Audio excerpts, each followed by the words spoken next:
Main agenda मेरे ख्याल से आज जो है वो है स्टडी अब्रॉड।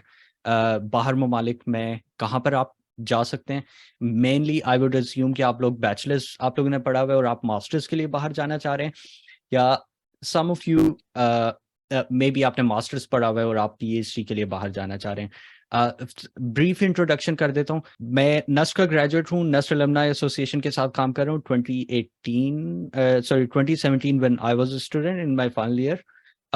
उस टाइम से लेकर आज तक नस्ट अलुमनाई एसोसिएशन के साथ काम कर रहा हूँ। और उसकी काफ़ी सारी ब्रांचेस हैं, Nordic region, Germany, Australia, Canada, US. जो यूएस की है नस्ट इन यूएसए ऑर्गेनाइजेशन है, उनके साथ काफ़ी टाइम से काम कर रहा हूँ। और हम all we do is career coaching, all of it is volunteer work, it's not paid work. लेकिन at the end of the day जब आप देखते हैं लोगों के मैसेजेस वगैरह आते हैं कि you have helped me get to where I am today, तो वो काफ़ी हार्ट मेल्टिंग मैसेजेस होते हैं, then that keeps you going. Absolutely, sir. Absolutely. हाँ, और that's exactly the reason why I am still working with them despite that I have an absolutely crazy schedule. PhD कर रहा हूँ मैं Australia में, university of South Australia से। Bachelors of electrical engineering किया था, masters in data science masters in data science मैंने university of South Australia से स्टार्ट किया था, और half way through master of data science मैंने स्विच कर लिया इनटू पीएचडी। और पीएचडी के अंदर मैं अपना इलेक्ट्रिकल इंजीनियरिंग का भी और डेटा साइंस का भी नॉलेज यूज़ कर रहा हूँ, और उसकी एप्लीकेशन एजुकेशन के अंदर कर रहा हूँ। तो स्विचिंग फील्ड्स, अगर आपका उस यानी मेरा जो केस है वो काफ़ी हद तक डिफरेंट सिनेरियोज को कवर करता है, and that helps a lot when you are helping people out. So that's probably not brief, probably a bit longer introduction than I was expecting.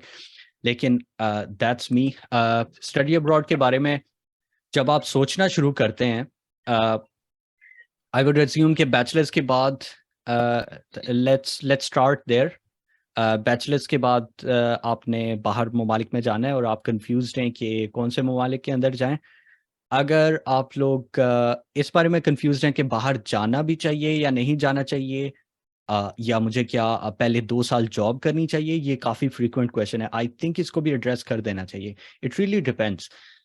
अगर तो आई पर्सनली थिंक कि आपको जितना जल्दी आप निकल सकते हैं उतना जल्दी आप पाकिस्तान से पाकिस्तान से निकलना इज वन वे टू से इट, लेकिन दूसरा वे टू से इट इज के आप जितना जल्दी अपने आप को एक्सपैंड कर लें, एक ऐसी जगह पर लेकर जाएं अपने आप को जहां पर आपकी अपॉर्चुनिटीज बहुत ज्यादा हों। पाकिस्तान Exactly. पाकिस्तान की नेशनैलिटी आप लूज नहीं करने वाले if you move to elsewhere, लेकिन what you are doing is your expanding your options. और I can not insist more on this. जितनी भी ज्यादा आपके पास ऑप्शंस होंगी, यू नेवर नो, समटाइम्स चीजें जैसे थिंग्स गो साउथ, अभी पाकिस्तान के अंदर चीजें आर नॉट द बेस्ट।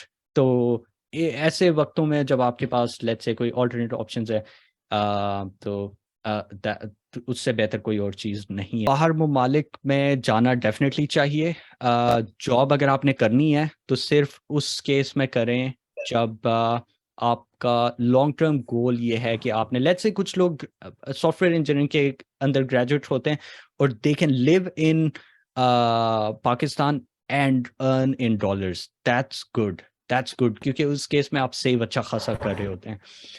जब आप पाकिस्तान में किसी कंपनी के साथ काम कर रहे होते हैं तो इट्स नॉट आइडियल, क्योंकि आपका जो लर्निंग वाला टाइम है वो it runs for probably 2-3 months, 6 months, 7 months, और फिर उसके बाद वो खत्म होना शुरू हो जाता है। The learning stops and then फिर आप वही रिडंडेंट काम, वही वाले काम रिपीट करते रहते हैं। That's not ideal use of your time, specially उस टाइम पे जब जो साल आपके प्रोडक्टिविटी ईयर्स कहलाते हैं। 33 से पहले वाला टाइम जो है वो आपके गोल्डन ईयर्स हैं, तो उनको जितना ज़्यादा आप ऑप्टिमाइज कर सकते हैं उतना ज़्यादा ऑप्टिमाइज करना चाहिए। इसकी वजह से मैं कहता हूँ कि अगर आपने वर्क एक्सपीरियंस लेना भी है, अगर आप नहीं बाहर जा रहे तो सिर्फ इस वजह से ना जाएं क्योंकि आपकी कंस्ट्रेंट्स थी। लेट्स से फाइनेंसेस नहीं थे अवेलेबल, फंडिंग अवेलेबल नहीं थी, लेट्स से अनफॉर्चुनेटली आपका जीपीए कम था और दैट लिमिट्स योर ऑप्शंस, तो उसकी वजह से आप हैं तो फिर आप ऑल्टरनेट राउट्स एक्सप्लोर कर रहे हैं बाहर जाने के। हो सकता है आपकी फैमिली की सर्कमस्टांसेस इतनी आइडियल नहीं है, which is the most important thing. तो आई वुड नेवर एडवाइज के आप फैमिली को सेकंड रखें और अपने वो जो सेल्फिश, फुली सेल्फिश हो जाएं। At some point you have to create a balance, लेकिन हाँ ये है कि you have to, I have to empathise with those situations जहाँ पर चीज़ें आपके कंट्रोल में नहीं होती। अगर आपके बस में है तो टाइम वेस्ट किए बगैर बाहर ममालिक में जाना मेरे ख्याल से आइडियल है। And you when you go there then you realise कि यार कि it's a power that was there and you were away from it and you didn't use it. कल ही एक जूनियर एंड अ फ्रेंड का message आया कि मैं जब बाहर पाकिस्तान से बाहर मूव हुआ हूँ तो मुझे रियलाइज हुआ है कि यार किस हद तक पढ़ाई डिफरेंट है। यहाँ पर रट्टे पे या याद रखने पे या क्रैमिंग पे फोकस नहीं है, फोकस है आपकी लर्निंग के ऊपर। पाकिस्तान के अंदर अनफॉर्चुनेटली इन मोस्ट सिचुएशंस वो एक आपकी मेमोरी को टेस्ट किया जा रहा होता है, आपकी अंडरस्टैंडिंग को टेस्ट नहीं किया जा रहा होता। तो ये कुछ रीजंस हैं जिसकी वजह से आपको मूव करना चाहिए। डेफिनेटली जो यूट्यूब चैनल शेयर किया है इसके ऊपर मैंने एक वीडियो बनाई है, काफ़ी थॉट आउट वीडियो थी, ऑल्दो मैंने सिंगल टेक के अंदर बनाई थी। Munib says hi in direct message, shout out to Munib, basically मैं मुनीब की बात कर रहा था। तो इस चैनल के ऊपर आप जाएंगे, वहां पर है reasons you should pursue masters और study abroad, something like that, इस तरह का कोई टाइटल है। आप लोग वहां पर जाएं और वो वाली वीडियो इस वेबिनार के बाद देखें ताकि आप फिर आप वो चीज़ें लिंक्स वगैरह ज्वाइन कर सकेंगे।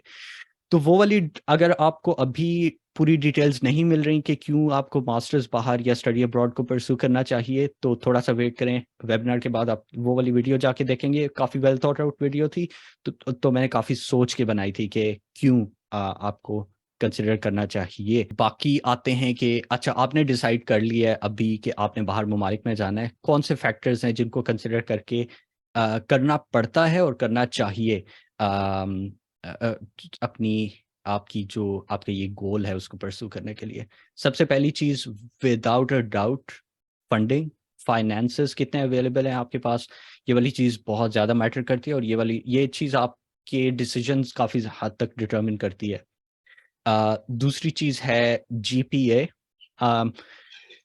मैं डेफिनेटली ऐसा बंदा नहीं हूँ जो कहता है कि जीपीए इज एवरीथिंग, लेकिन जब आप अपनी बाहर की, let's call it study abroad through out this session, जब आप स्टडी अब्रॉड की एंडेवर को परस्यू कर रहे होते हैं उस टाइम पे आपको रियलाइज होता है कि यार जीपीए डज मैटर, लेकिन it's not Doom and gloom for those people जिनका जीपीए इतना आइडियल नहीं है। उसके लिए आपकी तो ये स्ट्रेटजीज होती हैं। ऑप्टिमम सीजीपीए या फिर आइडियल सीजीपीए क्या कितना होता है, क्या रेंज है उसकी? There, I would not be able to tell you ideal तो 4 होगा। 4 अगर आपका जीपीए है तो आपको बेस्ट वे का स्कॉलरशिप भी मिल सकता है यूके जाने के लिए। अगर आपको 4 स्कॉलरशिप है तो आप ऑस्ट्रेलिया के अंदर vice chancellor international excellence scholarship होता है, फुली फंडेड स्कॉलरशिप होता है कोर्स वर्क डिग्रीज के अंदर। ऑस्ट्रेलिया के अंदर स्कॉलरशिप मिलना इज लाइक मरी के अंदर रूम्स रीजनेबल रेट्स पे मिलना, इट्स अनहर्ड ऑफ। तो अब जब आप हाँ 4 जीपीए के साथ इवन ऑस्ट्रेलिया के अंदर आप स्कॉलरशिप्स ले सकते हैं। अच्छा, और ऑस्ट्रेलिया में क्यों स्कॉलरशिप्स इतनी ज़्यादा आसान नहीं है, क्योंकि ऑस्ट्रेलिया कि आपको ना जब आप ये स्कॉलरशिप्स वगैरह ये चीज़ें परसू कर रहे होते हैं तो आपको ये भी देखना पड़ता है कि फिलॉसफी क्या है पूरे मुल्क की। ऑस्ट्रेलिया की फिलॉसफी है कि इन लोगों ने इंटरनेशनल स्टूडेंट से पैसा बनाना है। $40 बिलियन की इंडस्ट्री थी इन 2017-2018। तो जाहिर है फिर आपको ये as a person with a bag of cash देख रहे होते हैं। तो ऑस्ट्रेलिया के अंदर हम्म। इस वजह से स्कॉलरशिप्स बहुत ज़्यादा कॉमन नहीं है, whereas situation is different in the US. Let's come to that after. GPA ideal वाला सवाल, मैं ब्रैकेट्स के अंदर इसको डिवाइड करता हूँ। अगर आपका जीपीए 4 है, इट्स बेस्ट। अगर आपका जीपीए 3.5 एंड उसके अराउंड है, let's say up 3.3 and above है, तो आपके पास स्कॉलरशिप्स के ऑप्शन स्टिल एग्जिस्ट करते हैं इन कंट्रीज लाइक यूएस। फिर जीआरई स्कोर यूएस के अंदर मैटर करता है, तो वो वाली चीज उसको काउंटर कर सकती है। 3.3 को 4 वाले के बराबर ला सकती है जीआरई स्कोर। इन कंट्रीज लाइक ऑस्ट्रेलिया फिर आपका स्कॉलरशिप 100 से 25% पे आ जाता है जब आपका 3.3 लेट्स से स्कॉलरशिप है। और इवन ऑस्ट्रेलिया के अंदर जो स्कॉलरशिप्स, फुल्ली फंडेड स्कॉलरशिप्स आपको मिलेंगे, वो बहुत थोड़े होते हैं। हर यूनिवर्सिटी के अंदर 5 या 10 स्कॉलरशिप्स होते हैं। तो इवन अगर आपका 3.9 है, तो not necessarily, it's not necessary कि आपको स्कॉलरशिप मिलेगा। बिलो 3 आई वुड से सिचुएशन थोड़ी सी आहिस्ता आहिस्ता वो होना शुरू हो जाती है कि आप हर 5 में से 3 एक्सेप्टेंसेस कंसिडर वो कर सकते हैं। और 2.5 2.6 से नीचे फिर आपको स्ट्रेटजी, एक इंटायरली डिफरेंट स्ट्रेटजी यूज करनी पड़ती है अपनी एप्लीकेशंस को परस्यू करने के लिए। तो फिर आप ये मोहम्मद काशिफ ने एक सवाल किया है कि अब्रॉड के लिए सीजीपीए यानी स्कॉलरशिप्स के लिए कितने परसेंट मैटर करता है, यानी कितना स्टेक होता है सीजीपीए का अब्रॉड स्टडी स्कॉलरशिप्स में? GPA matters when it comes to scholarships. तो अगर अगर आपका लेट्स से 3.3 जीपीए, प्रोफाइलिंग कर लेते हैं, लेट्स से आपका जीपीए अबव 85% है और आपके पास फंडिंग बिल्कुल भी नहीं है, फिर आप प्योरली रिलाई कर रहे हैं उसके ऊपर, स्कॉलरशिप्स के ऊपर। आप कंसिडर कर सकते हैं, प्रोफाइल्स के बेसिस पे चलते हैं।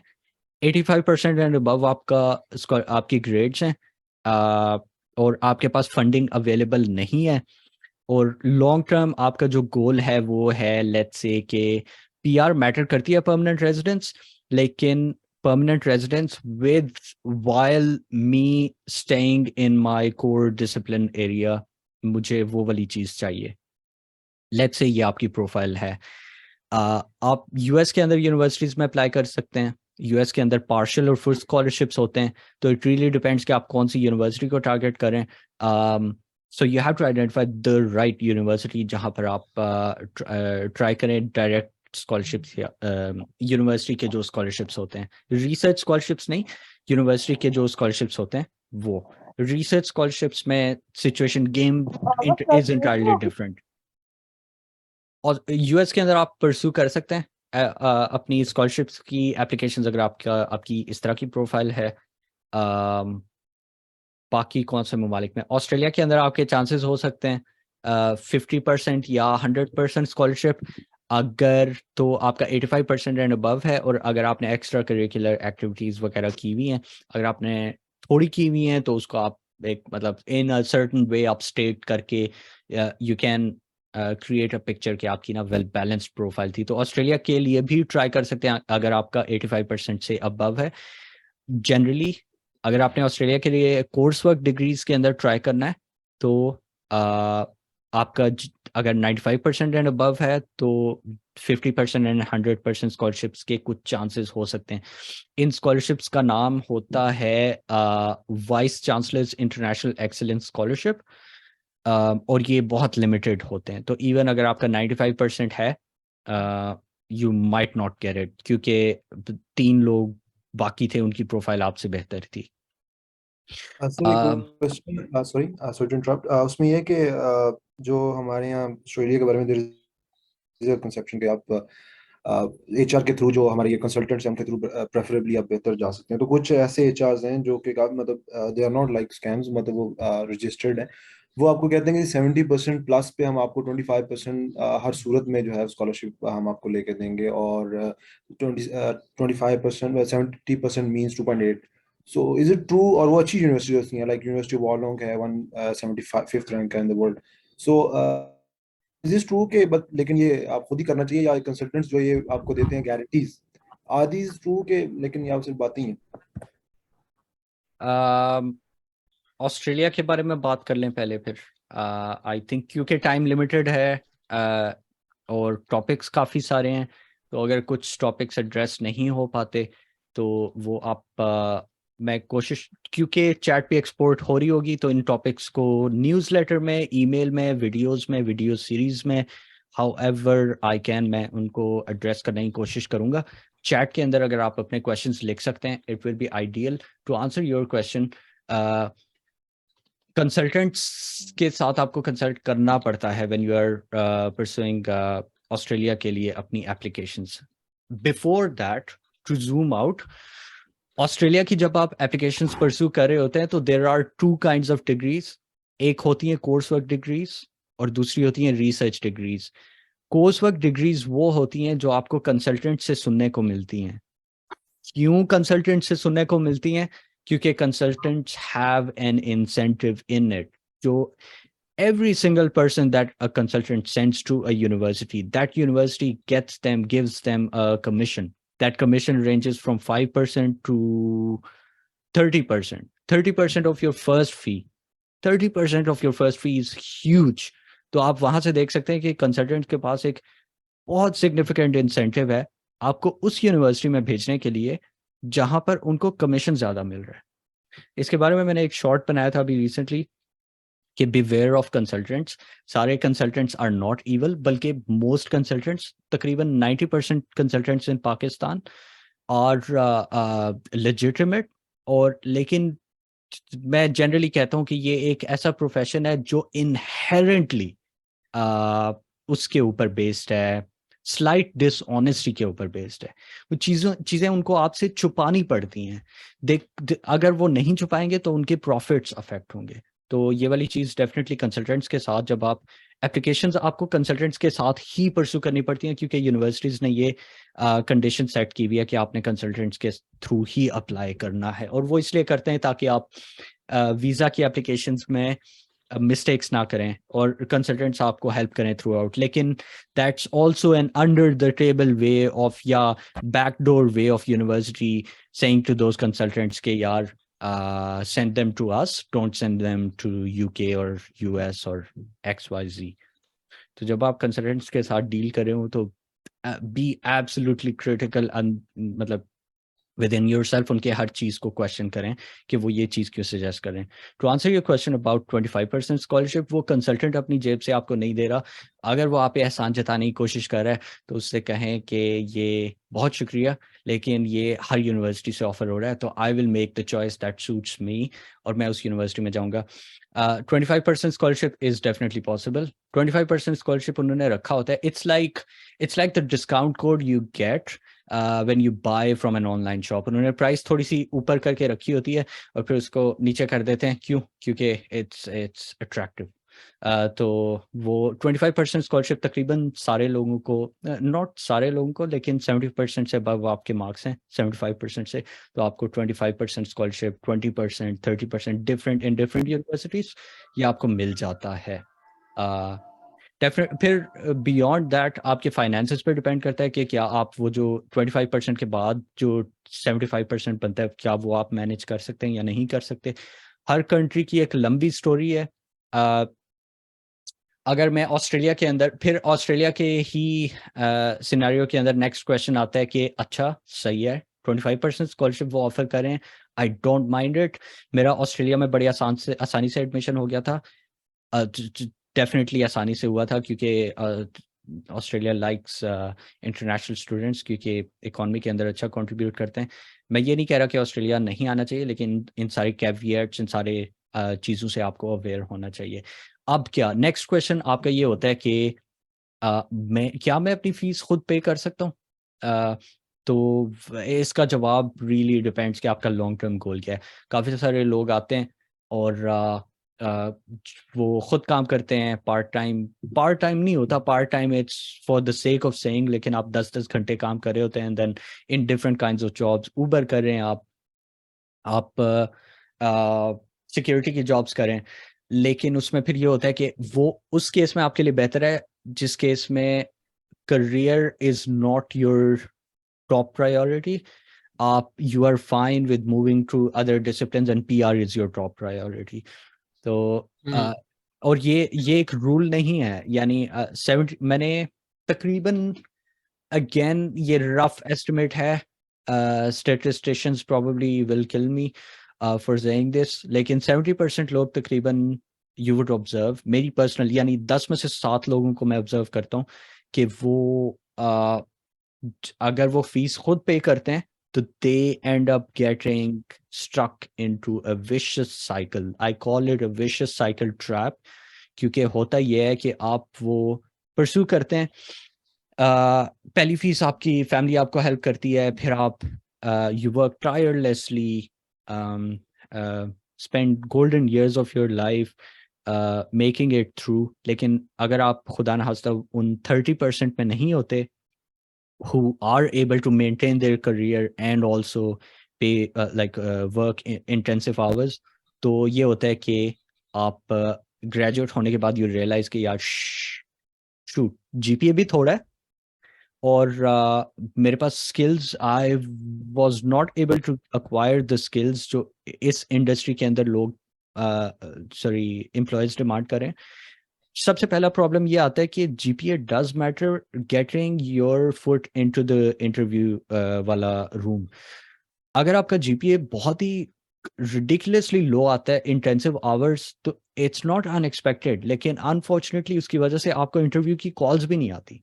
फिर on top of that permanent residence जो होती है वो एक रिक्वायरमेंट होती है, तकरीबन 60 to 70% जॉब्स जो यहाँ पे एडवर्टाइज होती हैं ऑस्ट्रेलिया के अंदर, उनके अंदर, तो that limits you to 30% of jobs available.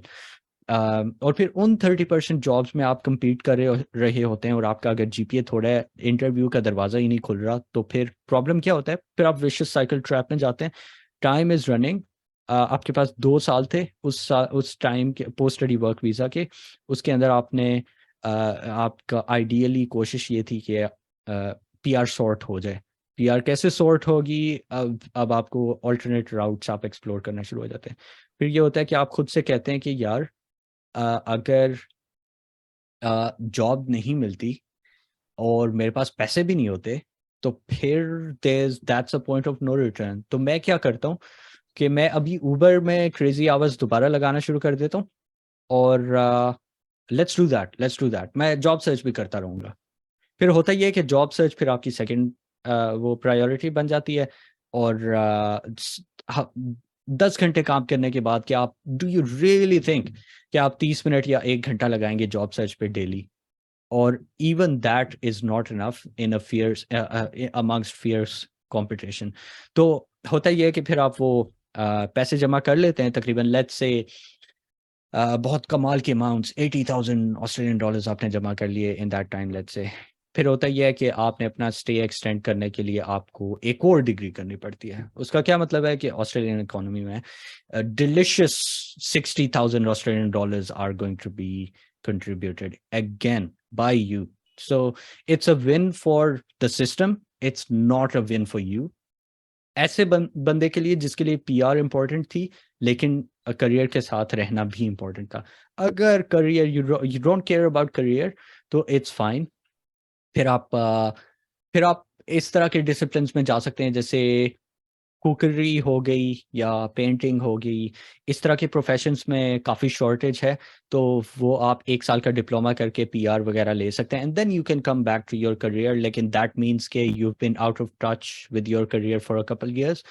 तो आप असेस कर सकते हैं कि कितना चांसेस होंगे कि आप वापस अपने करियर में आएंगे after being in that slight comfort. Problem ये होता है कि यहाँ पर ऐसा नहीं होता कि रिस्पेक्ट कम हो जाती है इन प्रोफेशंस के अंदर, या they are not well paid. They are well paid, लेकिन at the start of your career growth इनके अंदर उतनी नहीं होती if you are going to stick with the job market. तो उसके अंदर 10 साल के बाद आपकी लेट्स से इनकम के अंदर in non career relevant sorry irrelevant professions के अंदर आपकी ग्रोथ लेट्स से $10,000 की, या 20 या 30 या $40,000 की ग्रोथ होगी। लेकिन if you stuck with your career, 10 साल के अंदर आपकी इनकम $70,000 अ ईयर से 180 पे भी जा सकती थी, और इवन 200 पे भी जा सकती थी if you took the right steps. तो अगर आपने इंस्टेंट ग्रेटिफिकेशन को अगर आपके लिए बहुत ज़्यादा अट्रैक्टिव नहीं है तो which is a good approach, long term view होना चाहिए ज़िंदगी में हमेशा, तो फिर you would avoid this path. Again to mention कि 70% लोगों के साथ मेरे ख्याल से ऐसा होता है कि वो विशियस साइकिल ट्रैप में फंस जाते हैं, which is also the reason Y whenever you go out and book N उबर, आपका जो उबर चलाने वाला बंदा होता है वो is highly qualified and he has usually graduated 2 or 3 or 4 years ago, और वो यही कह रहा होता है कि unfortunately I fell into this trap. तो मैं ग्राउंड सिनेरियो आपको बता रहा हूँ, this is not to scare you. 70% है वो, लेकिन 30% भी है। If you think you can manage it, मुझे लगा था कि काफी एम्बिशियस हाइपर ऑप्टिमिस्टिक किस्म का इंसान होते हुए मुझे लगा कि I will just absolutely smash this, और ना मैं कर लूंगा, मैं ये सारी चीजें मैनेज कर लूंगा।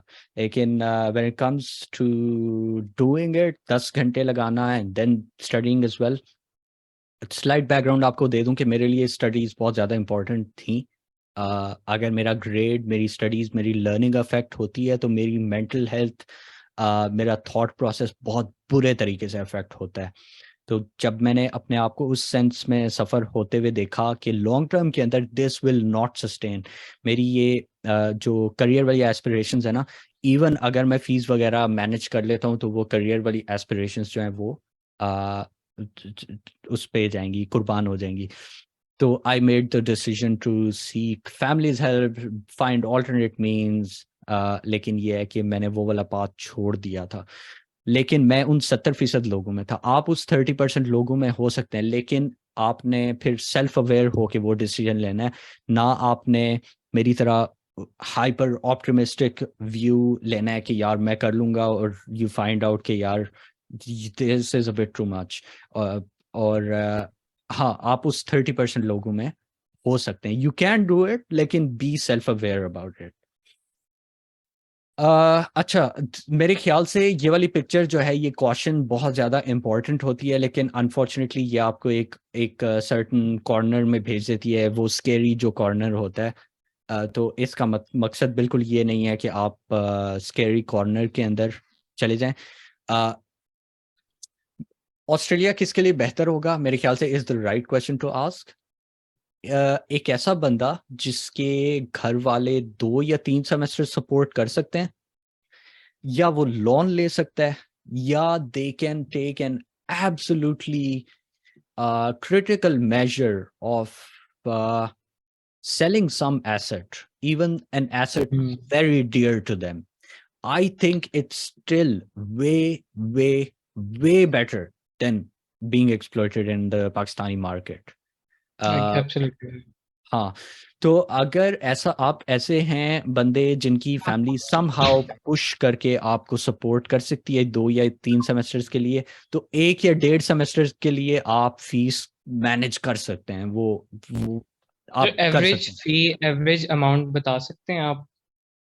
हाँ, अच्छा, सेशन काफी ऑस्ट्रेलिया फोकस्ड हो गया, लेकिन लेट्स मेक इट दैट, बाकी जो हैं उनको ग्रेजुअली एड्रेस कर लेते हैं, और we can go to 2 hours limit even if it requires.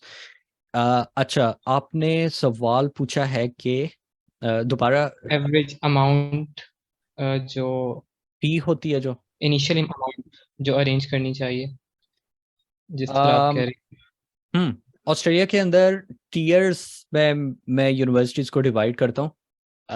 एक रैंकिंग बिल्कुल भी मैटर नहीं करती। आपको ऐसी यूनिवर्सिटी नजर आएगी जो ना, let's say Australian national university है, और उसको देख के ना आपको लगता है कि यार क्या कमाल यूनिवर्सिटी है, आई एम विलिंग टू पे the crazy $45,000 fee that they have. आपकी स्टडीज के अंदर और यूनिवर्सिटी ऑफ साउथ ऑस्ट्रेलिया के अंदर $33,000 अ ईयर पे करने वाले के अंदर इतना सिग्निफिकेंट फर्क नहीं होगा, लेकिन हैं। जो पैसे आप पे कर रहे हैं उसमें 10,000 का फर्क है। तो it's like paying the premium, getting the premium price from people who can pay the premium price. वो जो एक जनरल नोशन होता है मार्केटिंग के अंदर, सेल्स के अंदर वगैरह वगैरह। तो मेरी सजेशन ये है कि एब्सोल्युटली लो टीयर पे ना जाएं। लो टीयर में I would say Federation University of South Australia probably आती होगी. उनकी फीस थोड़ी कम होती है. Let's say University of South Australia की एग्जांपल ले लेता हूँ क्योंकि I've been in this university for a while. यहाँ पर उस टाइम पे 34,000 a year थी. तो फेडरेशन यूनिवर्सिटी में होगी फीस maybe 30,000 a year.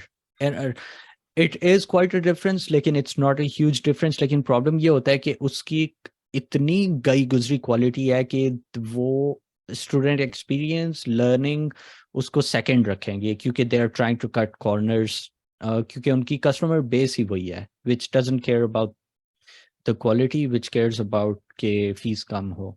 तो उनको अवॉइड करें. लेकिन University of South Australia, Deakin University, Wollongong University, Swinburne, yeah, Swinburne. I'm always confusing those two. और एक और कौन सी होती है काफी फेमस? सर ये कोई 10,000 या उससे बिलो ऑस्ट्रेलियन डॉलर्स तक सेमेस्टर पे कोई यूनिवर्सिटी है? ईयरली की बात करते हैं. Year means twice the semester. तो नहीं है, ऐसी कोई यूनिवर्सिटी आपको नहीं मिलेगी. मेरे नॉलेज के मुताबिक ऐसी कोई यूनिवर्सिटी नहीं है. लेकिन इट इज जीपीए बेस पे स्कॉलरशिप वगैरह मिले तो अगर आपको स्कॉलरशिप मिलता है तो लेट्स से आपका 90% आपके मार्क्स थे तो आपको 50% स्कॉलरशिप हो सकता है मिल जाए यूनिवर्सिटी में. तो लेट्स से आपने 30,000 a year वाली टारगेट की तो 18,000 a year आपके जो है वो बनेंगे. तो 50%, 100% स्कॉलरशिप मिल गया आपको तो इससे बेहतर क्या है. दो ऐसे लोग हैं जिनको मैं जानता हूँ जिनको 50% स्कॉलरशिप मिला हुआ है और उनकी प्रोफाइल थी आई थिंक 85 से 95% के बीच में उनका ग्रेड था और एक्स्ट्रा करिकुलर एक्टिविटीज़ वगैरह उन्होंने शो की हुई थी. एक non profit organization, one of them works, manages slash runs Pakistan के अंदर. तो maybe that might have helped. तो वो 50% स्कॉलरशिप के बाद आपकी फीस 18,000 पर ईयर या पर सेमेस्टर 9,000, 18,000 डिवाइड बाई 2 9,000 पे आ जाती है. सर मैंने सुना हुआ है कि ऑस्ट्रेलिया के जो वेजेस होते हैं पर आवर के वो होते हैं कोई 20 ऑस्ट्रेलियन डॉलर्स जो कि बनते हैं 13 यूएसडी. तो सर ये बहुत कम नहीं है? मतलब रेमिट करने घर बंदा भेज नहीं सकता मेरे ख्याल से इनिशियली?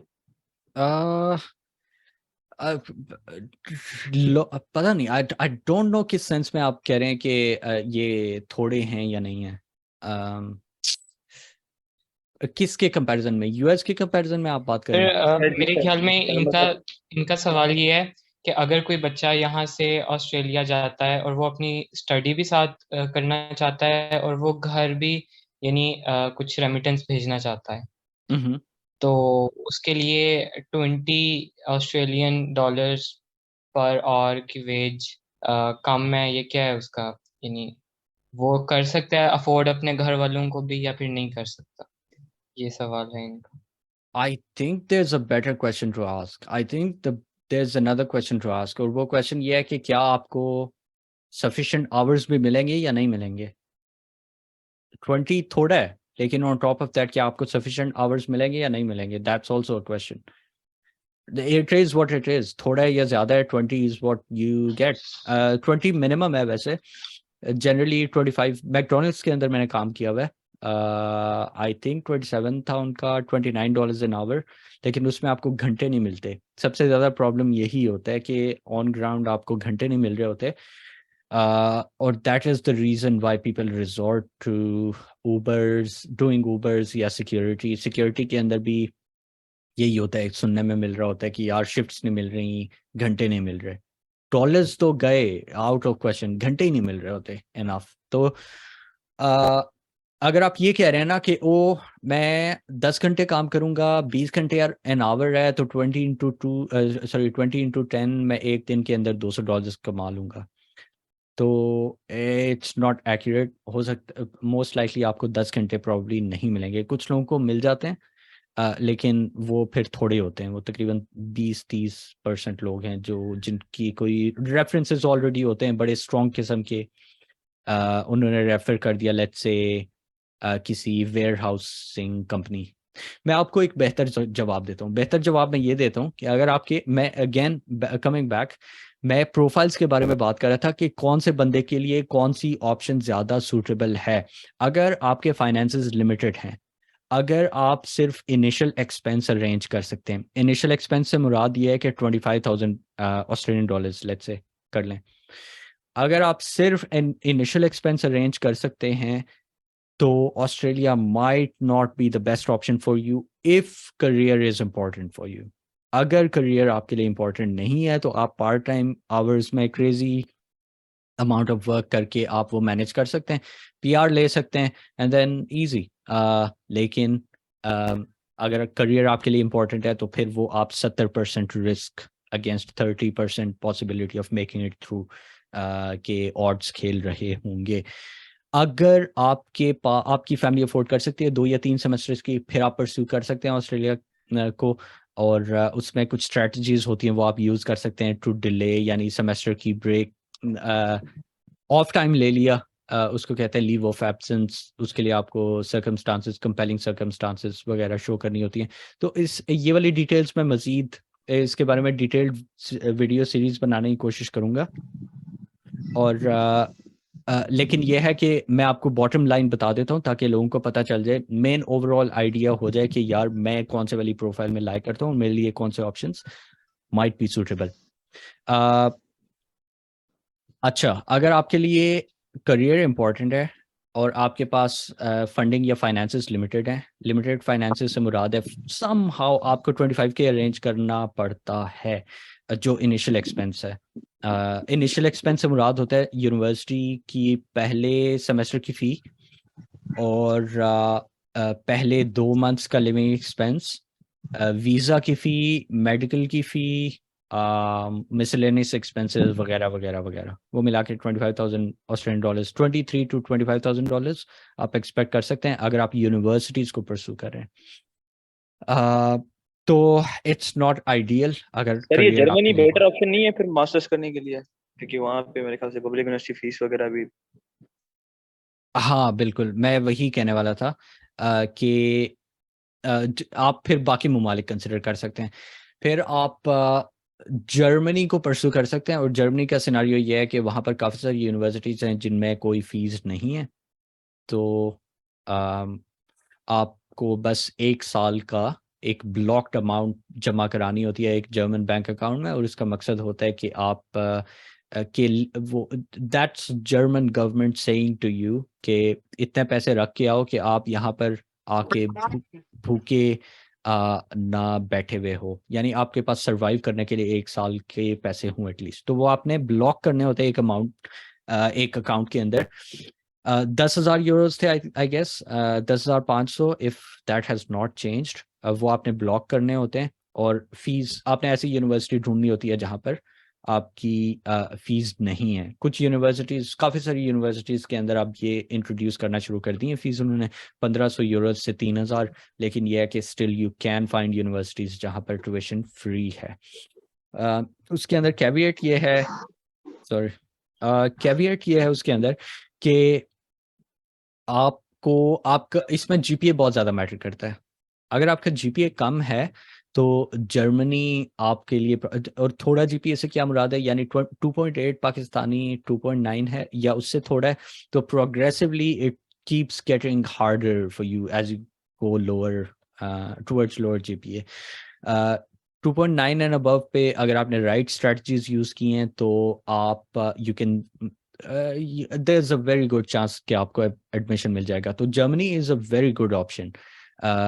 इंडस्ट्री भी सही है, जॉब मार्केट भी अच्छी है, यूरोप है, weather is not crazy cold like in Scandinavia, sorry Norway, Finland भी आई थिंक, लेकिन Norway is I think one of the craziest. तो हाँ, Germany is a good option. लेकिन उसमें यह है कि आपका जीपी अगर बहुत थोड़ा है तो फिर आप एक्सपेक्ट कर सकते हैं कि आपको रिजेक्शंस मिलेंगी। एक और भी है, अगर आप अपना और career sir language barrier it's Germany it's nothing when it comes to other things, when it comes to your survival, when it comes to being able to move to another country and not being able to move to another country, is language really a huge barrier? अगर आपने बहुत, यानी अगर आपके पास बहुत सारे options हैं and then you are comparing Germany with other countries, फिर आप लैंग्वेज को वो कर सकते हैं, लेकिन language is not a huge barrier unless कि आपको लर्निंग डिसेबिलिटी है, विच आई एम्पथाइज विद। तो जाहिर है फिर उस केस में आपको नई लैंग्वेज सीखना हो सकता है मुश्किल हो। पता नहीं, आई एम नॉट श्योर कि लर्निंग डिसेबिलिटीज हो तो लैंग्वेज पे भी इफेक्ट होता है या नहीं, बीइंग इग्नोरेंट देयर, लेकिन हाँ, तो language is not a huge barrier. हम स्लाइटली ओवरथिंक करना शुरू हो जाते हैं, जैसे हम इवन ऑनलाइन शॉपिंग करते हुए भी ना, ओ इस या टेक्नोलॉजी प्रोडक्ट्स खरीदते हुए, ओ मुझे ये वाला स्पेक चाहिए, ये वाला स्पेक चाहिए, ये वाला स्पेक चाहिए, आई डिड इट ट्रू, लेकिन फिर at one point I realize is it really, does it really matter? It doesn't. तो इसी वजह से मैंने कहा कि सबसे ज़्यादा इंपॉर्टेंट फैक्टर्स आपके हैं फंडिंग या फाइनेंसेस जो आपको अवेलेबल हैं। पाकिस्तान की इस टाइम पे जो सिचुएशन है, जो करेंसी डिवैल्यूएशन है, उस केस में जिन लोगों की फंडिंग कैपेबिलिटी थी अब वो भी क्वेश्चनेबल हो गए हैं। तो unfortunately this comes out to be the biggest factor. GPA दूसरा फैक्टर है, जो मैंने आपको बताया कि जर्मनी के अंदर एडमिशन थोड़ा सा मुश्किल हो जाता है। तीसरा फैक्टर है लॉन्ग टर्म गोल्स, के आपने क्या पीआर को टारगेट करना है सिर्फ, या PR together with making sure कि आप करियर के साथ स्टिक करें, वो वाला आपने, या पीआर इंपॉर्टेंट है ही नहीं और आपने बस एक बाहर मुल्क की क्वालिफिकेशन लेनी है। आई सर डू। ऑस्ट्रेलिया में एक और ये वाला भी परसेप्शन आता है कि वहाँ पे जो डिफरेंट स्टेट्स हैं उनके बहुत डिफरेंट रूल्स हैं पीआर के लिए भी, और बाद में जब आपने जॉब अपॉर्चुनिटीज के लिए भी जाना है उसके लिए भी। तो उसके लिए आप क्या सजेस्ट करेंगे कि आप मतलब कौन से सिटीज या कौन से स्टेट्स को आप टारगेट करें और किन यूनिवर्सिटीज को आप टारगेट करें जिससे आप बेहतर जॉब अपॉर्चुनिटीज में लैंड कर सकें, एज अ इट्स स्टूडेंट भी और बाद में भी सर? हाँ सही है, तकरीबन करेक्ट। मैटर करती हैं चीज़ें, लेकिन not state, not the state that you are going to, बल्कि स्टेट का क्या उसे कहते हैं, रीजनल या नॉन रीजनल होना मैटर्स। तो ये वाली चीज़ आपने चेक करनी होती है कि कौन सी स्टेट्स ऐसी हैं जो रीजनल हैं, कौन सी स्टेट्स ऐसी हैं जो नॉन रीजनल हैं। Again going back to the philosophy of all of it, या why, the why behind it, वो ये है कि ऑस्ट्रेलिया या ये सारे ममालिक आपको क्यों अपने ममालिक के अंदर आने दे रहे हैं, क्योंकि उनके पास एक्सपर्ट्स की शॉर्टेज है, पुरानी जनरेशन बूढ़ी हो रही है, एंड देन उनके offices are going to be empty, तो इकोनॉमी का पहिया कौन चलाएगा? तो they have to let you in. तो फिर उस सेंस में आप सोचो कि जाहिर है it make sense for them to incentivize people to move into places जो डेसोलेट हैं, पॉपुलेटेड नहीं है, एब्सोल्यूट बैरन लैंड्स हैं। उससे फ़ायदा ये होता है कि एक तो इकॉनमी वहाँ पर चलना शुरू हो जाती है उस रीजन के अंदर जो पहले अनपॉपुलेटेड था। That's the story of entire Australia. ये लोग क्या करते हैं कि एक यूनिवर्सिटी बनाते हैं एक सबब के अंदर, और उस यूनिवर्सिटी के अराउंड कम्युनिटीज़ बनती हैं। जो रीजनल एरियाज़ हैं उनको ये लोग इंसेंटिवाइज करते हैं। तो जब आप अपनी एप्लीकेशंस वगैरह परस्यू कर रहे होते हैं तो मेक श्योर कि आप रीजनल एरियाज़ को कंसिडर करें, क्योंकि फिर आपकी पीआर वगैरह आसान हो जाती है। Non regional areas like Sydney metropolitan, Melbourne metropolitan, ये दे सीम अट्रैक्टिव। आपको बाहर से बड़ी बड़ी बिल्डिंग्स और वो वाली लाइफ वो मूवीज के अंदर जो दिखाई गई होती है, बंदा वो देख के, मैं भी यही सोच रहा था स्टार्ट में कि यार जब मैं अपना परस्यू कर रहा था कि यार this is the life I want to live, लेकिन फिर मेरे एक रिलेटिव ने मुझे ये रियलाइज कराया कि यार if you are not able to live there beyond 2 years of your study, 2 साल की स्टडी होती है और फिर 2 साल का पोस्ट स्टडी वर्क वीजा होता है, अगर 4 साल के बाद आप वहां रह ही नहीं सकते तो डज इट रियली मैटर कि आप कहाँ पर जा रहे हो? वो फिर you are coming back to this absolute chaos that you left, और उस केस में आपके पास वो वाली ऑप्शन भी नहीं है कि आप पीआर लेके भी नहीं आ रहे, तो व्हाट्स द पॉइंट? तो हाँ, लॉन्ग टर्म सोचना चाहिए, again coming back to it. और लॉन्ग टर्म सोचने में आपको अनफॉर्चुनेटली ये टफ डिसीजन लेना पड़ेगा। मैं इसी वजह से एडिलेड के अंदर हूँ। Adelaide is like it's not like Melbourne and Sydney. Activity नहीं है, खामोशी फील होती है, आपको लगता है कि यार ये क्या, मतलब स्लाइटली एंटी क्लाइमैक्टिक सिचुएशन होती है, लेकिन ये होता है कि it's good for the long term. अब मैं देख रहा होता हूँ कि मेलबर्न के अंदर जो लोग गए थे वो उनको दोबारा पैसे लगा के अब रीजनल एरियाज में आना पड़ रहा है। क्यों? क्योंकि they are running out of time and they have to pursue another degree. Australian system is happy, उन्होंने पहले पैसे दिए थे, अभी वो दोबारा पैसे दे रहे हैं। तो हाँ, ऑप्टिमम अप्रोच ये है कि रीजनल एरियाज को परसू करें, लेकिन अब अगर आप रीजनल एरियाज को परसू नहीं कर सकते तो नॉन रीजनल एरियाज के अंदर भी लोगों को पीआरस मिली हैं। जैसे जिलोंग मेलबर्न से थोड़ा सा दूर है, वो रीजनल एरिया ही काउंट होता है, लेकिन लिटरली एक घंटे का डिफरेंस है। तो जिलोंग के अंदर एक दोस्त है, उसको पीआर जो है मिल गई है, लेकिन फिर वो हाईली इन डिमांड एरिया के अंदर था, यानी डेटा साइंस के अंदर था। तो डिमांड के ऊपर बहुत ज़्यादा चीज़ डिपेंड करती है कि गवर्नमेंट कौन से एरियाज के अंदर गवर्नमेंट को बंदे चाहिए और कौन से रीजन्स के अंदर बंदे चाहिए गवर्नमेंट को। मोर on this in the detailed series that I am going through, hopefully sir make. आपने इन डिमांड एरियाज की बात की, तो ऑस्ट्रेलिया में इस वक्त इन डिमांड एरियाज कौन कौन से हैं? Regional areas, all of the regional areas. अगर आप गूगल पे सिंपली ये लिखते हैं ना कि रीजनल एरियाज की मुझे लिस्ट दे दो, तो आपको वो सारे पोस्ट कोड्स मिल जाएंगे। फिर आप ये करें कि यूनिवर्सिटी सर्च करना शुरू करें उन पोस्ट कोड्स के अंदर। लेट्स से एडिलेड जो है वो is one of the good regional areas, और उसकी रीज़न ये है कि अब ना ये मेट्रोपॉलिटन एरियाज की तरफ इसकी तरक्की होती जा रही है for the last few years, क्योंकि ये पहले वो था अनपॉपुलेटेड था, फिर लोग आना शुरू हुए। रीजनल एरिया यहाँ पर सबसे ज़्यादा इंटरेस्ट मेरे ख्याल से अभी इस टाइम पे पर्थ, और क्योंकि पर्थ भी रीजनल है, डिस्पाइट के पर्थ के अंदर अच्छी खासी एक्टिविटी है, और एडिलेड सेकंड नंबर पे, और वोलोंगोंग भी सही है, लेकिन मैंने वोलोंगोंग से लोगों को इधर मूव होते हुए भी देखा है। तो आपको you have to go gradually, जब आप अपना नैरो डाउन करते जाते हैं ना कि मैंने फलां कंट्री नहीं जाना, फलां कंट्री रूल आउट हो गया, फलां कंट्री नहीं जाना इस वजह से क्योंकि मेरे पास फंडिंग इतनी नहीं है, लेट्स से आपने डिसाइड कर लिया ऑस्ट्रेलिया ही जाना है, then you have to go into that rabbit hole of research के यार कौन से एरिया में मुझे परसू करना चाहिए। मैं लिटरली आपको बता रहा हूँ, इसके बारे में 4 घंटे बात हो सकती है और फिर भी ये टॉपिक खत्म नहीं होगा।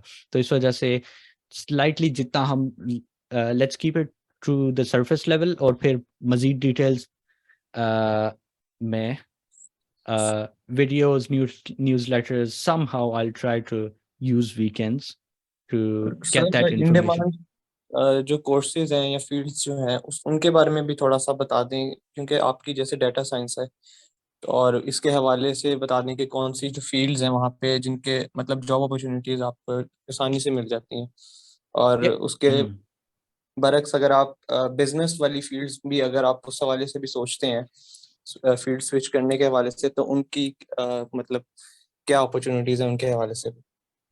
ये क्वेश्चन अच्छा है इस सेंस में कि ये एप्लीकेबल है to other countries as well.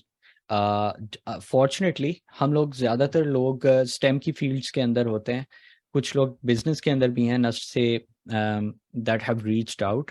तो उनके लिए खुदा न खास्ता कह रहा हूँ, सॉरी, उनके लिए अनफॉर्चुनेटली बैड न्यूज़ है कि बिजनेस के अंदर पीआर इतने ज़्यादा नहीं है, क्योंकि उसके अंदर इनके अपने लोग बहुत ज़्यादा हैं। टेक्नोलॉजी के अंदर ये लोग परसू नहीं करते, आर्ट्स के अंदर ये लोग परसू नहीं करते।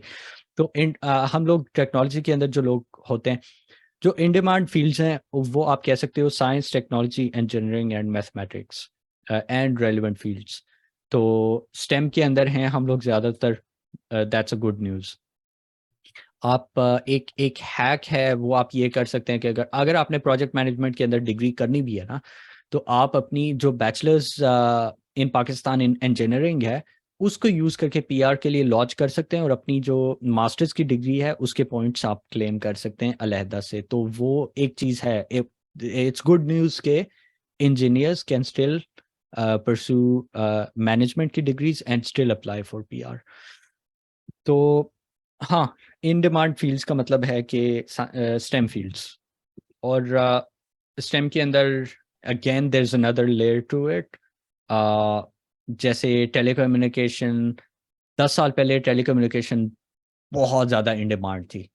आजकल कंप्यूटर साइंस बहुत ज़्यादा इन डिमांड है, डेटा साइंस काफ़ी इन डिमांड रही है। मेरे ख्याल से वो एक हाइप साइकिल अब वो पीक तक पहुंच चुका है।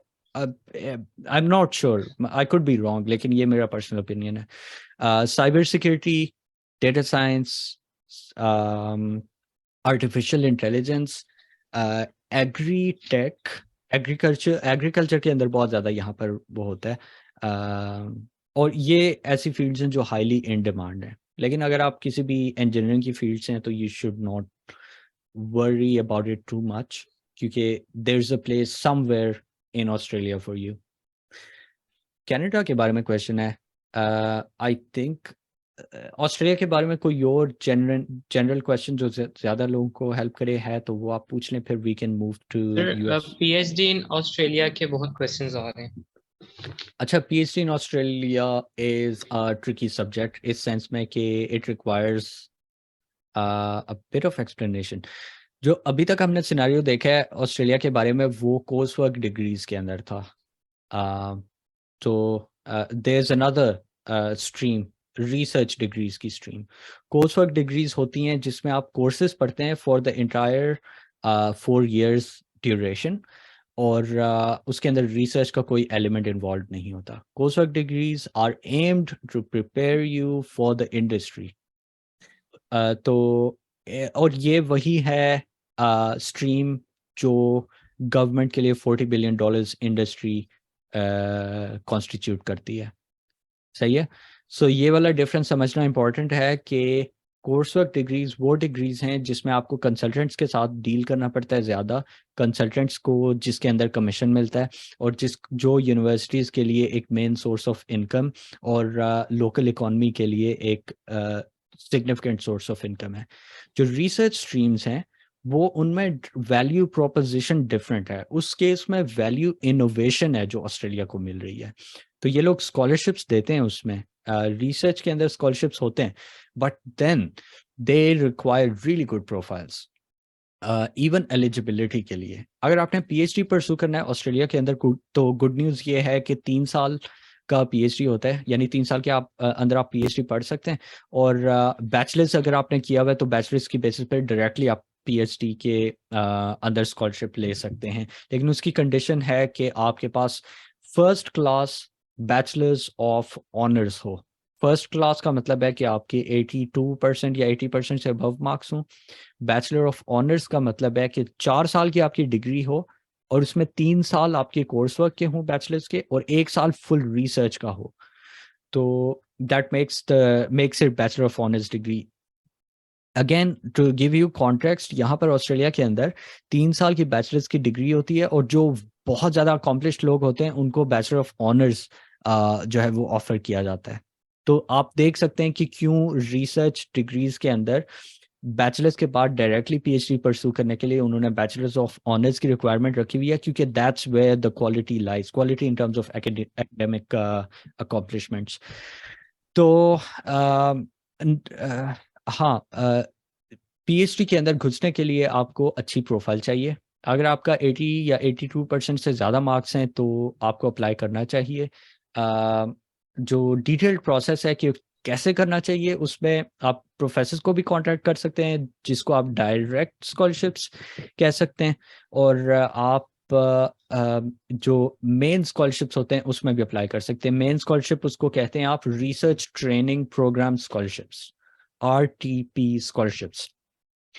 रिसर्च ट्रेनिंग प्रोग्राम स्कॉलरशिप्स जो हैं वो हाईली कम्पिटिटिव होते हैं, और वो सेंट्रली गवर्नमेंट की तरफ से बजट अप्रूव्ड होता है. तो गवर्नमेंट एलोकेट करती है यूनिवर्सिटीज़ को वो budget, and then universities imburse that budget through scholarship winners. तो फिर आप इमेजिन कर सकते हैं कि लिमिटेड बजट होता है, यूनिवर्सिटीज़ बहुत ज़्यादा हैं, वो डिवाइड होता है फिर यूनिवर्सिटीज़ के अंदर, यूनिवर्सिटीज़ फिर वो डिपार्टमेंट्स के अंदर डिवाइड करती हैं, और फिर ज़ाहिर है उनके जो स्ट्रेटेजिक गोल्स होते हैं उनके अकॉर्डिंगली कि किस एरिया के अंदर हमने ज़्यादा इम्पैक्ट प्रोड्यूस करना है वगैरह वगैरह वगैरह. तो हाँ, RTP scholarships are highly competitive. अगर आपकी प्रोफाइल 80% या 82% से अबव है, और अगर आपकी 2 जर्नल पब्लिकेशंस हैं, डेफिनेटली अप्लाई. अगर आपके पास एक जर्नल पब्लिकेशन है, 82% आपके मार्क्स हैं या 85% मार्क्स हैं, फिर भी स्टिल ट्राई. क्योंकि मैं एक चीज़ कहता हूँ कि अगर आप ट्राई नहीं करते तो आंसर बाय डिफ़ॉल्ट नो था. तो आप डेफिनेटली ट्राई लाजमी करना चाहिए.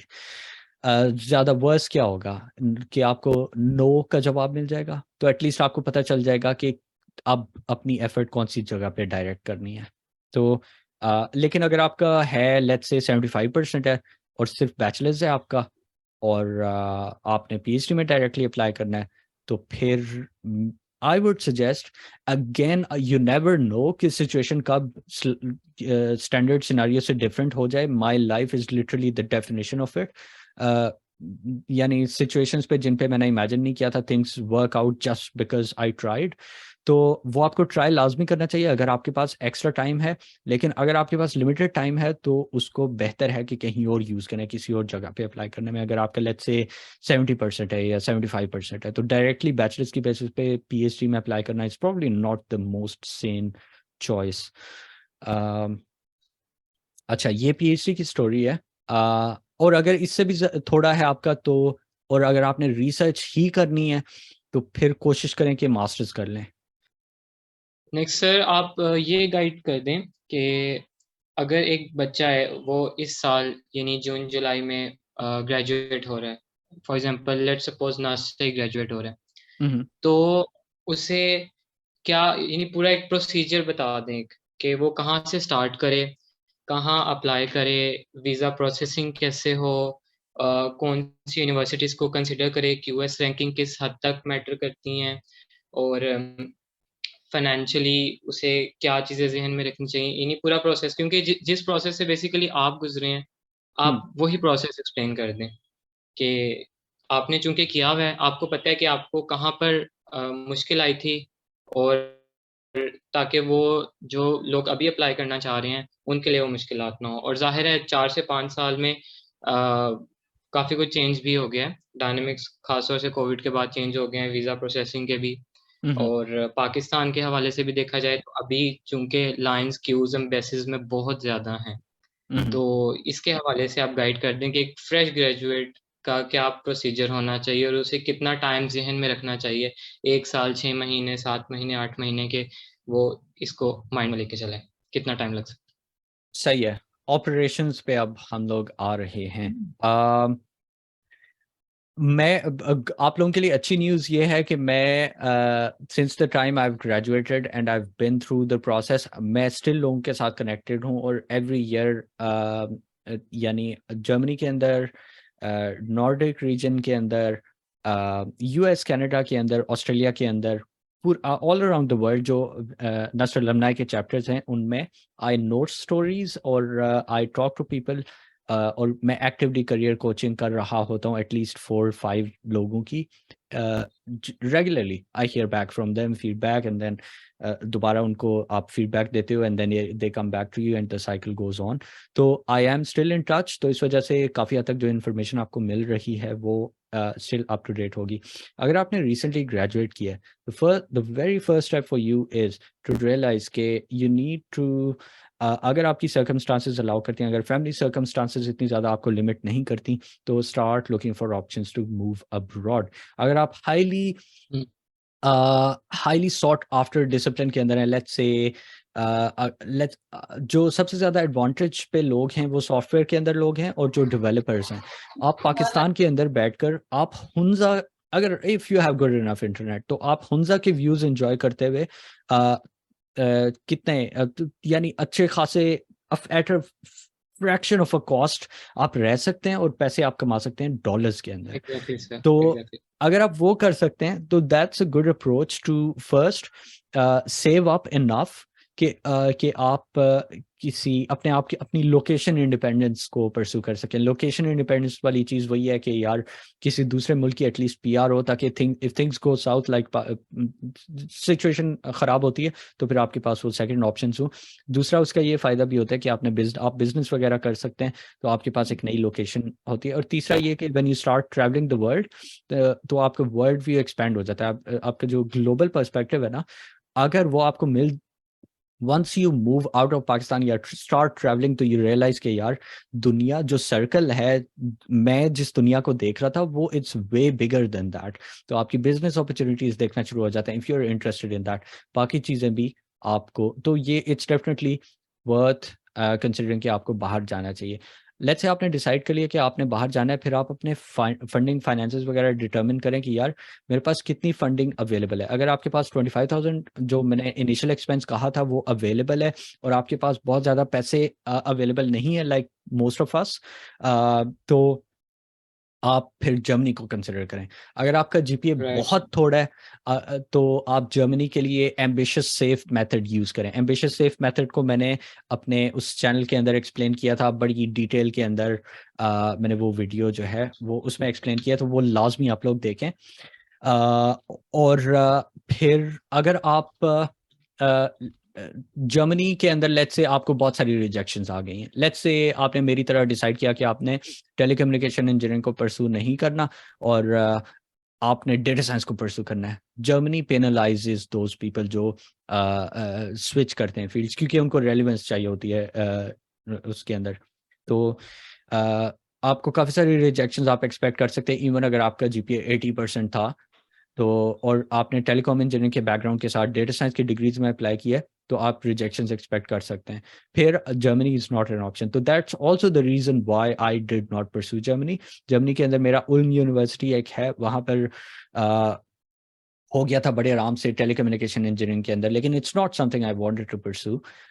मैं डेटा साइंस करना चाह रहा था, तो I decided not to go with it, क्योंकि मेरे लिए करियर इंपॉर्टेंट था। तो अगेन आपकी priorities should be set right. आपको पता होना चाहिए कि आपने लॉन्ग टर्म में क्या करना चाह रहे हैं आप, और आपकी प्रायोरिटीज क्या है, and then based on those you make your long term strategic decisions, put your I don't know pawns in place for the longer term game.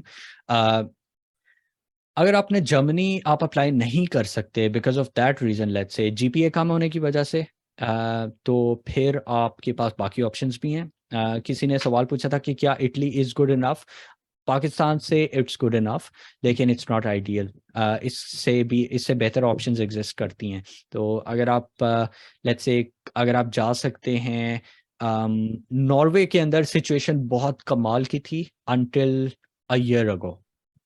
तो नॉर्वे पे keep an I on Norway. अगर किसी time पे उनकी fees tuition fees वाली condition ख़त्म हो जाती है ना, तो वो बहुत ज़बरदस्त सिनेरियो हो जाएगा, फिर वो जर्मनी जैसा सिमिलर सिनेरियो है। लेकिन वहाँ पर ड्रास्टिक वेदर है, तो आपको फिर लेट्स से अगर आपको ड्रास्टिक वेदर आपकी लाइफ क्वालिटी ऑफ लाइफ को सिग्निफिकेंटली इम्पैक्ट करता है, तो आई did not go with it, क्योंकि मैं ठंडी जगह पे नहीं रहना चाह रहा था। तो आई रूल्ड आउट दैट नॉर्वे। लेकिन अब नॉर्वे मुश्किल हो गया क्योंकि वहाँ पर अब फीस इंप्लीमेंट हो गई हैं, तो it's not a viable option any more. अगर आपका जीपीए अच्छा है तो फिनलैंड को आप परस्यू करें। फिनलैंड के बारे में अगले वीक जो है सेशन, अगले वीक या द वीक आफ्टर, मुनीब हमारा एक नस्ट का ग्रेजुएट है, he is going to talk about it. तो आपकी जो ईमेल एड्रेसेस हैं वो इस फॉर्म को अगर आप फिल कर दें, जो हम बार बार शेयर कर रहे हैं, टीम बार बार शेयर कर रही है, तो हम उस ईमेल एड्रेस पे आपको उसका लिंक भी शेयर कर देंगे, so that you don't miss out on the exact details. Finland के अंदर अगर आपने परस्यू करना है, फिनलैंड इसलिए अच्छा है कि अगर आपका लेट्स से 80% या 85% या 90% मार्क्स हैं या अबव हैं, तो आपको पार्शियल या फुल स्कॉलरशिप मिल सकता है। जाहिर है फिर जब आप अप्लाई कर रहे हो तो ऐसी यूनिवर्सिटीज़ में अप्लाई करें जहाँ पर कंपटीशन इज़, यानी जिनकी डिमांड ज़्यादा है, तो ज़ाहिर है कंपटीशन ज़्यादा होगा। ऐसी यूनिवर्सिटीज़ में भी अप्लाई करें जिनमें डिमांड कम है, बहुत ज़्यादा लोग अप्लाई नहीं कर रहे, ताकि आपको कंपटीशन कम फेस करना पड़े, ताकि आपको वो पार्शियल और फुल स्कॉलरशिप्स मिल सकें। अगर आपका जीपीए कम है तो फिर जाहिर है इट कम्स डाउन टू कि यार फीस कितनी है। आई डोंट थिंक कि वो अफोर्डेबल रेंज में फॉल करेंगी विदाउट स्कॉलरशिप। लेकिन अगर आपको स्कॉलरशिप पार्शियल या फुल स्कॉलरशिप मिल सकता है, तो फिर डेफिनेटली उसको फिनलैंड को कंसिडर करें। It's a beautiful country. और ऑल्सो उनकी 4 आवर वर्क वीक जो है ना, वो I think, I am not sure कि अभी भी वो चल रहा है या नहीं चल रहा, लेकिन that's an absolute sell. I would go for it. जब अगर 4 आवर वर्क वीक और 4 डेज वर्क वीक और 3 डेज वीकेंड हो। फिनलैंड है, फिनलैंड के साथ नॉर्वे है, और एक और कौन सा मुल्क है, स्वीडन भी आप कंसिडर कर सकते हैं। स्वीडन की डायनामिक्स थोड़ी सी डिफरेंट हो जाएंगी, तो वहाँ पर फीस वगैरह चेक करने की, फ़ीस का क्या सिनारियो है। आई थिंक वहाँ पर एक चीज़ है कि अगर आप आई don't no much about it, अगर इसके बारे में मुझे ज़्यादा पता चलता है तो आपके email addresses are really important. अगर मेरे पास या टीम के पास आपके ईमेल एड्रेसेस आ जाते हैं, तो आपको हम स्पैम बिल्कुल भी नहीं करेंगे। आपके जो ईमेल एड्रेसेस हैं उनके अंदर ब्यूटीफुल फॉर्मेट के अंदर मैं कोशिश करूंगा कि आपको वीकली या मंथली न्यूज़लेटर भेज दूं जिसके अंदर इस तरह की इंफॉर्मेशन हो, not just about studying abroad बल्कि जनरली भी के आई डोंट नो इन्वेस्टिंग के बारे में या more broader creating a 360 profile जो एक यंग इंसान की या यंग करियर प्रोफेशनल की होनी चाहिए कि यार जिंदगी के अंदर बाकी चीज़ों को कैसे लेकर चलना है, डिसीजन मेकिंग वगैरह वगैरह वगैरह। लेकिन मोर इम्पोर्टेंटली ये जो डिटेल्स हैं ये शेयर करने के लिए ज़रूरी है कि आप हमें हमारे साथ अपना ईमेल एड्रेस शेयर करें।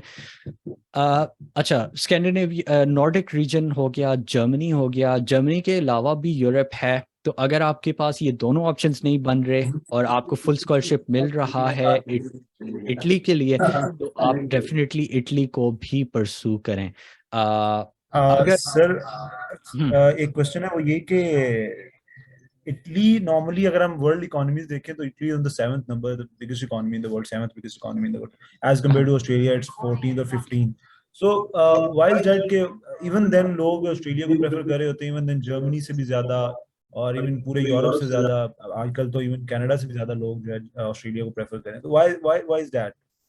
यार a lot of it could be psychology कि जब आप इन्फ्लुएंसर्स को देखते हैं तो वो कहाँ पर आपको अमूमन नज़र आ रहे होते हैं। बॉन्डाई बीच ऑस्ट्रेलिया के ऊपर, सॉरी ऑस्ट्रेलिया के अंदर खूबसूरत मनाजिर जो हैं वो आपको दिखाए जा रहे होते हैं। तो वो एक आपकी साइकोलॉजी में वो एच हो जाती है चीज़ कि यार oh Australia is the heaven to be in. एक वो भी रीज़न है। दूसरी रीज़न ये है कि ऑस्ट्रेलिया इतना ज़्यादा पॉपुलेटेड नहीं है। When there unfortunately where there are a lot of humans there is chaos. US के अंदर it's a land of opportunities, it's a hub of opportunities even today. लेकिन ये है कि वहाँ पर आपको बहुत ज़्यादा वायलेंस वगैरह वगैरह, अनरेस्ट या जनरल डिप्रेशन थोड़ा ज़्यादा आपको नज़र आएगा अवाम के अंदर as compare to Australia. Australia के अंदर इतना ज़्यादा लोग नहीं है, नेचर थोड़ी ज़्यादा है, तो इस वजह से भी रीज़न हो सकती है कि लोग इसको कंसिडर करते हैं। इटली इस वजह से मैं बहुत ज़्यादा वो नहीं है क्योंकि ग्राउंड पे जो सिचुएशन है मैंने लोगों से पूछी है, जो लोग people who have been living there, वो कहते हैं कि रोम के अंदर अगर आप हैं तो आपको opportunities are generally at your, you can say कि are at your doorstep, लेकिन beyond that it's not ideal and there are other options definitely. अगर अदर ऑप्शंस नहीं कर सकते आप तो इटली डेफिनेटली उसके साथ आप जाएं। अगर आपने कंपैरिजन करना है ना तो मेरे ख्याल से long term goals PR, Australia के अंदर पीआर मिल जाती है आपको रिलेटिवली अगर आपने राइट डिसीजंस किए हों। अगर आप रीजनल एरिया के अंदर जाएं, अगर आप इन डिमांड एरियाज के अंदर हों और अगर आप अपने करियर को यानी you make the right decision. अगर पीआर ही आपकी कोर फोकस है आपका तो फिर कुकरी परस्यू कर लो, उसके अंदर आपको पीआर बड़े आराम से मिल जाएगी। इस तरह के बाकी डिसिप्लिन्स परस्यू कर लो, उसके अंदर आपको पीआर मिल जाएगी। लेकिन यह है कि you have to be right, set your expectations right. तो मेरे ख्याल से ये नहीं देखना चाहिए कि बाकी अवाम क्यों इतनी ज़्यादा वहाँ पर जा रही है। आपको ये डिटरमिन करना चाहिए कि मेरी सर्कमस्टांसिस को कौन से वाला कंट्री ज़्यादा सूट कर रहा है और मेरी सर्कमस्टांसिस कौन से कंट्रीज़ को अलाउ कर रही हैं, फिर आप उन कंट्रीज़ के अंदर जाएँ। फिर कौन सा कंट्री रह गया? यूएस के बारे में हमने बात नहीं की। US definitely stands out. Scholarships भी होते हैं यहाँ पर, वहाँ पर यूनिवर्सिटीज़ के अपने स्कॉलरशिप्स होते हैं, जैसे पार्शियल स्कॉलरशिप्स 30%, 40%, 50%, 100%। ये आपको जनरली बाकी ममालिक में इतना ज़्यादा नज़र नहीं आता इस तरह का सिनारियो। और इसकी रीज़न यह है कि यूएस जो है वो इंटरनेशनल स्टूडेंट्स को अट्रैक्ट करता रहा है for a very long time. US के अंदर एक और डायरेक्ट स्कॉलरशिप्स का एक होता है, वो उसमें फिर ये होता है कि आप प्रोफेसर्स को कांटेक्ट करते हैं और आप masters bye research let's say आप परस्यू करना चाह रहे हैं, तो और प्रोफेसर आपकी प्रोफाइल से इम्प्रेस हो गया तो वो आपको research assistantship, graduate assistantship, teaching assistantship, RAGATA और एक और पता नहीं, हाँ ये आपको मिल जाती हैं। और उसमें अमूमन यूनिवर्सिटीज़ के अंदर ये होता है कि अगर आपको RA मिल गई है तो आपकी फ़ी वेव हो जाती है और आपको आई थिंक थोड़ा सा स्टाइपेंड भी मिलता है। लेकिन अमूमन you would see this happening more when you are pursuing PhD, लेकिन मास्टर्स के अंदर भी इट्स नॉट अनहर्ड ऑफ। तो अगर आपकी प्रोफाइल अच्छी है और अगर आप रेलिवेंट लोग प्रोफेसर्स को ढूंढ सकते हैं तो डेफिनेटली यूएस को परस्यू करें। इफ समवन, बल्कि मैं यहाँ पर खुद ही लिख देता हूँ to everyone in the meeting, नस्टियन यूएसए, फेसबुक के ऊपर नस्टियन यूएसए को आप सर्च करें और nustianusa.org/coaching, ये हमने एक शेयर्ड रिसोर्स बनाया हुआ है। इसके ऊपर जाके आपको बहुत सारे डिटेल्ड गाइडेंस मिल जाएगी। लेकिन अगर आप नर्स स्टूडेंट नहीं हैं तो आपको डायरेक्ट कोचिंग अनफॉर्चुनेटली नहीं ऑफर कर सकते, क्योंकि बहुत लिमिटेड कैपेसिटी है। तो फिलहाल सिर्फ नर्स के लोगों को फिलहाल बस अकोमोडेट करें, डायरेक्ट जो कोचिंग है के उसमें। लेकिन जो रिसोर्सेज वहाँ पर अवेलेबल हैं वो आप सब के लिए हैं, तो वो डेफिनेटली यूएस के लिए आप उनको कंसिडर करें। यूएस के अंदर फंडिंग के हिसाब से फिर यूएस डॉलर जो है वो क्रेजी लग रहा है इस टाइम पे वैल्यू के हिसाब से, तो उसकी वजह से थोड़ा सा आउट ऑफ रीच हो जाता है फॉर लॉट ऑफ पीपल। लेकिन यह है कि यूएस अच्छा है पीआर के सेंस में। ये होता है कि यूएस के अंदर अगर आपने स्टेम फील्ड्स के अंदर किया है, पढ़ा है, तो आप ओटीपी, आई थिंक ओटीपी अगर आपकी डिग्री के साथ है उसको आपको टारगेट करना चाहिए, क्योंकि that gives you additional time. और फिर उसके बाद उस टाइम के अंदर आपको अगर लेट्स से वो मिल जाती है, जॉब ऑफर मिल जाती है, तो फिर आप वीज़ा के लिए अप्लाई कर सकते हैं to continue to stay there. तो वहाँ पर ऑस्ट्रेलिया के लिए ऑस्ट्रेलिया की तरह इस तरह का सिस्टम नहीं है कि आपने डिग्री पूरी की तो आपको पोस्ट स्टडी वर्क वीज़ा मिलेगा यूएस के अंदर। तो वो एक स्लाइट अनसर्टेनिटी है, लेकिन ये है कि अमूमन आपको इवन इररेलेवेंट डिसिप्लिन के अंदर भी अगर आपको जॉब मिल जाए तो आप you can continue to stay there. तो US is the hub of opportunities still. अगर आप टेक्नोलॉजी के एरियाज के अंदर हैं, अगर आप बिगर मार्केट साइज के पीछे जाएं, अगर आप बिगेस्ट कंपनीज को टारगेट करना चाहें तो US is still the go to place. लेकिन उसके अंदर फिर आपको अपने फाइनेंसेस को देखना पड़ेगा। अगर आपका जीपीए वगैरह अच्छा है, अगर आपकी प्रोफाइल अच्छी है, तो फिर इट माइट बी गुड। अगर आपकी प्रोफाइल इवन अगर आपका जीपीए 2.4 है ना, तो universities like Lamar university, LAMAR, जिनकी फीस अफोर्डेबल होती है और जो लो जीपीए पे भी आपको एक्सेप्ट कर सकते हैं, प्रोवाइडेड कि आप अपनी स्टेटमेंट के अंदर इस चीज़ को जस्टिफाई करें कि यार मेरा GPA does not represent my actual capabilities, तो उसके लिए आप जीआरई ले सकते हैं। तो जीआरई के अंदर लेट्स से आपने 305 या 306 भी इवन स्कोर कर लिया, तो वो उससे आप जस्टिफाई कर सकते हैं कि यार जीपीए थोड़ा था लेकिन मैं इम्प्रूव करूँगा, तो वो आपका एडमिशन दे देते हैं। अगर आप उनकी फ़ीस चेक कर लीजिएगा, अगर वो फीस स्टिल अफोर्डेबल है तो आप इस ऑप्शन को परस्यू कर सकते हैं अगर आपका जीपीए बहुत थोड़ा है। अगर आपका जीपीए 3.3 एंड अबव या इस तरह का सिनेरियो है तो आपको पार्शियल स्कॉलरशिप्स भी मिल सकते हैं। जनरली स्कॉलरशिप्स आप ज़्यादा एक्सपेक्ट कर सकते हैं, जो फुली फंडेड रिसर्च स्कॉलरशिप्स होते हैं वो पीएचडी के अंदर आप ज़्यादा एक्सपेक्ट कर सकते हैं एज़ कम्पेयर टू मास्टर्स, क्योंकि पीएचडी के अंदर जो प्रोफेसर है उसको एटलीस्ट एक इंसेंटिव है कि आप उसके साथ कोई काम पब्लिश करेंगे और उसकी profile in some way improve हो रही होती है। मास्टर्स के अंदर there is not a lot of incentive for them to fund you, लेकिन यह है कि मास्टर्स के अंदर स्टिल फंडिंग वाली चीज is not unheard of. Again I am saying this, अगर आपकी प्रोफाइल रीजनेबल भी है तो आपको डेफिनेटली रिसर्च असिस्टेंटशिप्स वगैरह ट्राई करनी चाहिए यूएस के अंदर। जो मैंने लिंक शेयर किया है नस्टिन यूएसए का और नस्टिन यूएसए का फेसबुक पेज, वो डेफिनेटली आप अपने पास सेव कर लें। कब हमने आइल्स करना चाहिए और कब हम यूनिवर्सिटी टारगेट करना चाहिए, और मतलब कि तब ये सब चीज़ें टाइमलाइन के हवाले से बात कर रहे थे। Timelines do depend on the country. तो आइल्स तो जितना जल्दी आप अटेम्प्ट कर सकते हैं वो कर लें। वाई डिलेड, हम लोग फॉल्स डिपेंडेंसीज भी क्रिएट करते रहते हैं ना अनफॉर्चुनेटली। तो हमें लगता है कि यार आइल्स में तभी करूँगा या तभी कर सकता हूँ जब मैंने एप्लीकेशंस परस्यू करनी होंगी। इफ यू आर श्योर कि आपने अपनी एप्लीकेशंस परस्यू करनी है तो जस्ट अटेम्प्ट आइल्स। आइल्स पे आप एक महीना लगाएं, उसकी प्रिपरेशन करें और उसको अटेम्प्ट कर लें। अगर आपने 6.5 ईच भी ले लिए तो इट विल सफाइस। लेकिन अगर आपने लेट्स से यूएस के अंदर रिसर्च असिस्टेंटशिप्स या टीचिंग असिस्टेंटशिप्स वगैरह अगर आप वो कर सकते हैं, सॉरी टारगेट करें, तो फिर आप 7 ईच एटलीस्ट टारगेट करें उसके अंदर, आइल्स के अंदर। Just go for it. हम लोग ओवर थिंक थोड़ा ज़्यादा कर रहे होते हैं, तो आइल्स तो फॉरेन आप अटेम्प्ट कर लें। IELTS is out of the way. फिर आप ये करें कि आप कंट्री आइडेंटिफाई करें कि कौन सा कंट्री आपकी सिचुएशन, आपके लॉन्ग टर्म गोल्स के हवाले से बेहतरीन चॉइस है।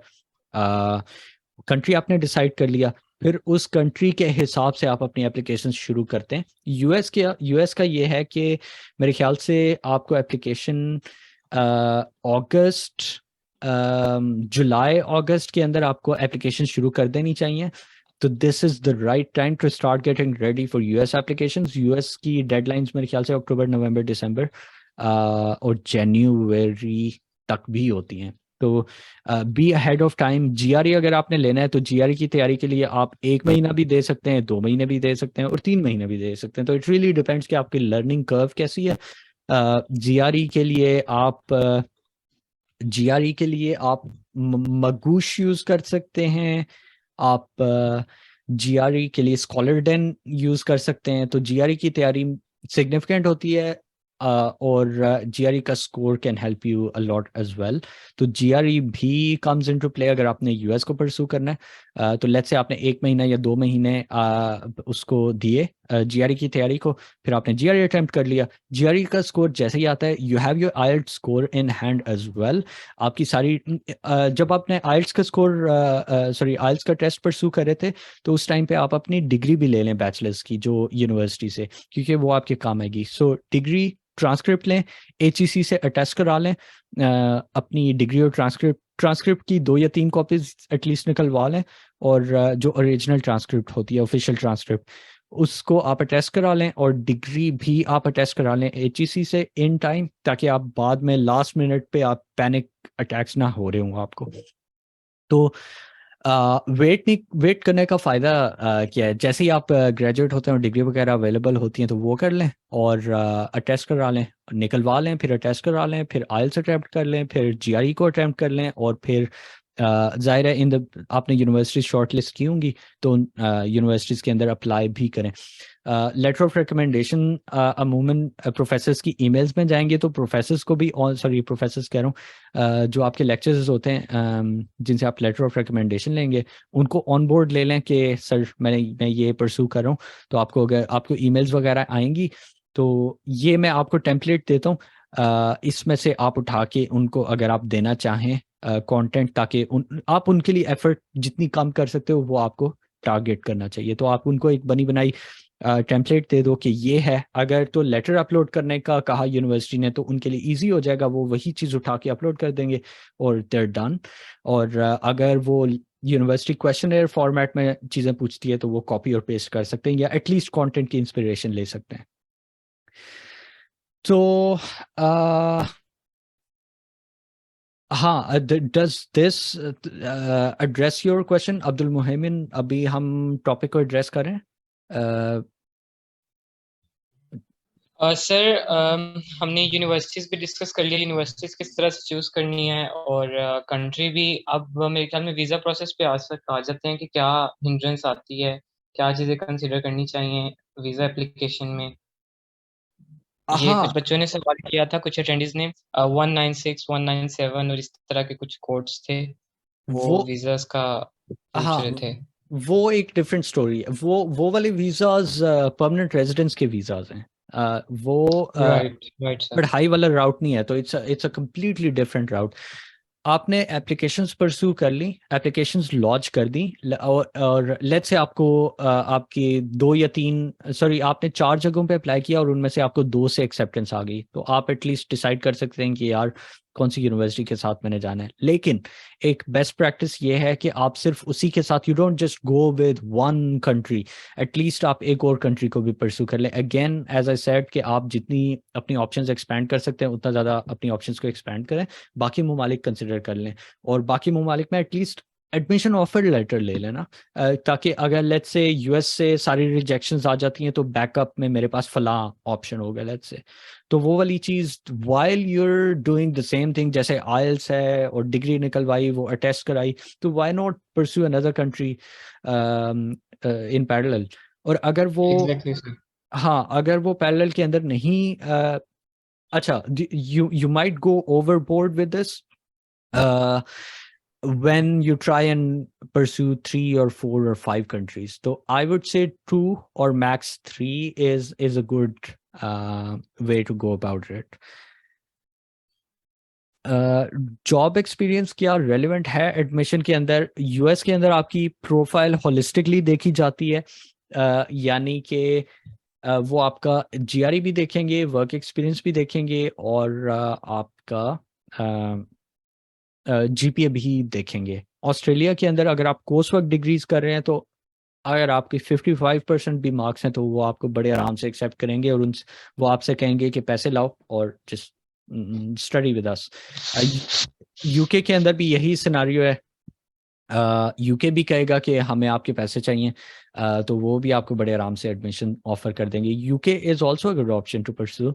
अगर आपने यूके ने मेरे ख्याल से कोई पीआर का एक वो भी स्टार्ट कर दिया था मेथड वगैरह, तो I think there is a video series due about that as well. जो प्रोसेस की बात हो रही सर थी, ये एक क्वेश्चन है कि हाँ जी, सॉरी, गो ऐसा अहेड। क्वेश्चन था कि ऑस्ट्रेलिया में जॉब डिग्री रिलेटेड जॉब्स मिल सकती हैं while pursuing masters? It's not as common. It's not as common, यानी तकरीबन 20% लोगों को शायद मिली होंगी, लेकिन बल्कि इवन 10% आई कुड से, यानी हर 10 में से 9 लोग इररेलेवेंट किस्म की जॉब्स वगैरह कर रहे होते हैं, और एक बंदा जो है वो कोई जॉब कर रहा होगा लेट्स से सॉफ्टवेयर के अंदर। अभी तक मैं एक बंदे को सिर्फ जानता हूँ, जितने भी लोग हैं उनमें से, जो वेब डेवलपमेंट का काम पार्ट टाइम कर रहा था। तो हाँ, ऑस्ट्रेलिया के अंदर ऐसा है, और उसके अंदर भी आवर्स इतने नहीं होते, क्योंकि जो एम्प्लॉयर्स आपको इस तरह के डिसिप्लिन के अंदर लेंगे, नंबर एक उनको बहुत ज़्यादा एक्सपर्ट चाहिए। तो अगर आप you are really good in your field तो वो आपको लेंगे, लेकिन वो आपको 20 घंटे से ज़्यादा काम हरगिज़ नहीं देंगे, क्योंकि वो वीज़ा की उसको वायलेट नहीं कर सकते, क्योंकि वो कंपनी उनकी पेनलाइज होती है। जो छोटी कंपनीज होती हैं, जैसे सिक्योरिटी की कंपनी है, 1% 2% कंपनीज हैं, या 3-4%, वो कर लेती हैं, इस तरह के रिस्क ले लेती हैं, पेट्रोल स्टेशन ले लेते हैं इस तरह के रिस्क, लेकिन बड़ी कंपनीज नहीं इस तरह के रिस्क लेती। I hope that answers the question. China के बारे में हमने एक वेबिनार किया था, अगेन चैट चूंकि एक्सपोर्ट हो रही होगी, तो मैं वो वेबिनार कल की रिकॉर्डिंग जो है वो आप लोगों के साथ शेयर कर दूंगा। If you have filled out the form you will get all of the information. Sir को करिकुलर एक्टिविटीज के बारे में बता दें कि फॉर एग्जांपल अगर कोई स्पोर्ट्स में बहुत अच्छा है तो उसको क्या एडवांटेज है इसका, और अगर कम्युनिटी आप सर्विस में क्या एडवांटेज है? हाँ, दीज थिंग्स डू हेल्प। वैसे ये जनरली आपकी लाइफ के अंदर प्रोग्रेशन के अंदर हेल्प करती हैं, लेकिन इनका रोल एडमिशन के टाइम पे भी अच्छा खासा होता है, स्पेशली स्पोर्ट्स के अंदर। अगर आपने रीजनल या नेशनल लेवल पे चीज़ें जीती हुई हैं ना, तो आपको स्पोर्ट्स वाले स्कॉलरशिप्स मिलने के काफ़ी अच्छे चांसेस हैं। तो यूएस के अंदर स्पेशली इस चीज़ को आपको डेफिनेटली एक्सप्लोर करना चाहिए, और आप फुल पोटेंशियल इसका एक्सप्लोर करना चाहिए अगर आप के पास ऐसा कोई है आपका। अदरवाइज डेफिनेटली सीवी वगैरह के अंदर ये वाली चीज़ें लिखनी चाहिए। जो वॉलंटियर काम होता है ये जनरली लाइफ के सेंस में आपको बहुत ज़्यादा बेनिफिट करता है, कनेक्शंस, नेटवर्क्स, कंपाउंडिंग स्किल्स, लेकिन specifically admission wise I think sports would probably play a bigger role. Right sir. What Canada के बारे में लोग पूछ रहे हैं। कनाडा का काफ़ी हद तक यूएस से सिमिलर सिनारियो है। सॉरी नहीं, let me zoom out for a bit. Canada के अंदर भी काफ़ी सारे लोग आपको ऊबर चलाते नज़र आएंगे, जैसे ऑस्ट्रेलिया के अंदर आपको लोग ऊबर चलाते हुए नज़र आते हैं। तो वहाँ पर काफ़ी सारे लोग मास्टर्स कर रहे होते हैं और साथ में पार्ट टाइम जॉब्स कर रहे होते हैं, और फिर वो विशियस साइकिल वाला ट्रैप जो है वो आपको कनाडा के अंदर भी बहुत ज़्यादा मिल रहा होता है। और सर तो कनाडा में एडमिशन सिक्योर करना आसान है या फिर मुश्किल है ऑस्ट्रेलिया या जर्मनी की निस्बत? कंपैरिजन में I would say it's similar to Germany acceptance के उसमें सेंस में। लेकिन कनाडा के अंदर आप अगर फील्ड स्विच कर रहे हैं तो वो ज़्यादा प्रोग्रेसिव हैं या एक्सेप्टिंग है उसके अंदर। लेकिन हाँ, कनाडा के अंदर admission is not as easy as let's say Australia and UK. तो हाँ, तो इसको आप उस कैटेगरी में रख सकते हैं कि यार इसको बैकअप में अगर रख रहे हैं तो you better be applying to universities जो बहुत ज़्यादा कंपेटिटिव नहीं है। सर आपने राइट। आगे जर्मनी की बात की थी स्विच होने की ना, तो अगर फॉर एग्जांपल एक बंदा है जिसने टेलीकम्युनिकेशन में इंजीनियरिंग की हुई है और उसके पास 2 ईयर जॉब एक्सपीरियंस हो डाटा साइंस का, या उसने रेलिवेंट प्रोजेक्ट्स या उसका अपना FYP था जो बैचलर्स के अंदर डाटा साइंस से था, तो क्या ये चीज़ जर्मनी में फिर फायदा देती है बंदे को कि नहीं देती? जर्मनी के अंदर डेफिनेटली ये वाली चीज़ें आपको फ़ायदा देंगी। वर्क एक्सपीरियंस डेफिनेटली फ़ायदा देता है, डेफिनेटली विदाउट एनी क्वेश्चन। 2 साल का अगर आपका वर्क एक्सपीरियंस है, लेकिन अगर आपकी डिग्री इररेलेवेंट थी ना, तो that might still be the biggest factor that the university considers. तो स्टिल अगर आप अप्लाई कर रहे हैं तो you better apply to not just your ambitious universities but also safe universities. तो सर इसमें एक कंटिन्यू क्वेश्चन ये है कि जिस तरह एक साइबर सिक्योरिटी की फील्ड है, अब हमें टेलीकम्युनिकेशन के अंदर नेटवर्क सिक्योरिटी पढ़ाई जाती है, ठीक है, और एज अ होल बैचलर्स में पहले तो वो सिक्योरिटी को नहीं पढ़ाया जाता था, तो वो चीज़ फायदा दे सकती है कि हमारे ट्रांसक्रिप्ट के अंदर लिखा होगा कि आपको नेटवर्क सिक्योरिटी पढ़ाई गई है तो हम मास्टर्स इन साइबर सिक्योरिटी को सिक्योर कर सकते हैं? I tried to exploit that. I tried to use it as much as I could. I was so freaking explicit about it. मैंने डॉक्यूमेंट्स बनाए जिसके अंदर मैंने एक्सप्लेनेशन लिखी कि मेरी डिग्री के अंदर ना डेटा साइंस से रेलेवेंट ये सब्जेक्ट था, साइबर सिक्योरिटी के अंदर ये था, टेक्नोलॉजी के अंदर ये था, डेटा साइंस के अंदर there is a huge mathematics and statistics का पोर्शन। तो मैंने कहा कि ना मैंने मैथ्स के इतने क्रेडिट्स पढ़े हुए हैं, लेकिन इट वेंट टू वेस्ट। तो Germany was strict about it, और उस टाइम पे जो मैंने जनरल पल्स चेक किया था पूरा सिनारियो कम्युनिटीज के अंदर, तो वो यही था कि एक बंदे ने 14 यूनिवर्सिटीज के अंदर अप्लाई किया था। 14 यूनिवर्सिटीज रिजेक्टेड हिज एप्लीकेशन क्योंकि उसका बैकग्राउंड इररेलेवेंट था। तो when I say this, it's not, I don't say it lightly कि अगर आप इस तरह की pursue करें तो don't keep it as your only option. अब backups लाजमी create करें उस केस में। Assalamu sir. Right. वालेकुम अस्सलाम अमाद। Yes sir. Sir, what about mobility after the degrees? Let's say if we have done a masters from Germany and then moving towards Australia, तो उस case में क्या options हमारे पास available होते हैं? जर्मनी से अगर आपने किया है जो, अच्छा ये बहुत अच्छा सवाल है इस वजह से कि कमिंग बैक हमने ये तो सोचा ही नहीं कि बाहर ममालिक जाना है तो स्टडीज ही क्यों परस्यू करें, हमने ये तो सोचा ही नहीं। लेकिन व्हाट हैपेंस इज के आप जब बाहर ममालिक में मूव करना कंसिडर करते हैं तो the easiest path or probably arguably one of the easiest paths is the study route. और वो क्यों easy बनाया होता है countries ने, क्योंकि उससे they gain something out of them letting you come to their country. वो ऐसा भी कर सकते हैं कि आप जॉब के लिए आपको लाएं और ना उनकी स्किल शॉर्टेज पूरी हो रही है, and that's the incentive they have. लेकिन वो क्या करते हैं कि वो उसको भी मैक्सिमाइज करने की कोशिश करते हैं और वो उन लोगों को इंसेंटिवाइज करते हैं जो एजुकेशन के राउट को परस्यू करते हैं। तो education का route is the easiest route. That's also one of the core reasons why we pursue it. Otherwise, we really don't need to. तो अगर आपने जाना है वहां से फिर ऑस्ट्रेलिया, तो फिर आप अपने लिए कॉम्प्लिकेशंस बढ़ा रहे हैं, फिर why not pursue just Australia. हाँ, ऐसा है कि ऑस्ट्रेलिया के अंदर इस तरह के वीज़ाज होते हैं, जैसे मेंशन किया था हसनैन ने कि 491, 189, 190। डिफरेंट ममालिक की पीआर की सिचुएशन डिफरेंट होती है। ऑस्ट्रेलिया के अंदर पॉइंट्स बेस्ड सिस्टम है, कनाडा के अंदर भी पॉइंट्स बेस्ड सिस्टम है। तो जिन लोगों का एक्सपीरियंस काफ़ी ज़्यादा होता है, हाईली इन डिमांड एरियाज़ के अंदर होते हैं, और अ, हाँ, एज मैटर करती है। तो जब आपके पॉइंट्स वगैरह मिला के फिर if you have good enough points, तो आप उन उन उन वीज़ाज को भी परसू कर सकते हैं डायरेक्टली ऑस्ट्रेलिया और कनाडा जाने के लिए। लेकिन वो इस वजह से मैं एडवाइस नहीं करता, क्योंकि उसके लिए आपको कई सालों का वर्क एक्सपीरियंस और कई सालों का वेट करना पड़ता है। एक रियल एग्जांपल आपके साथ शेयर करते, तो एक जाने वाले थे और उन्होंने परसू करना था ऑस्ट्रेलिया को।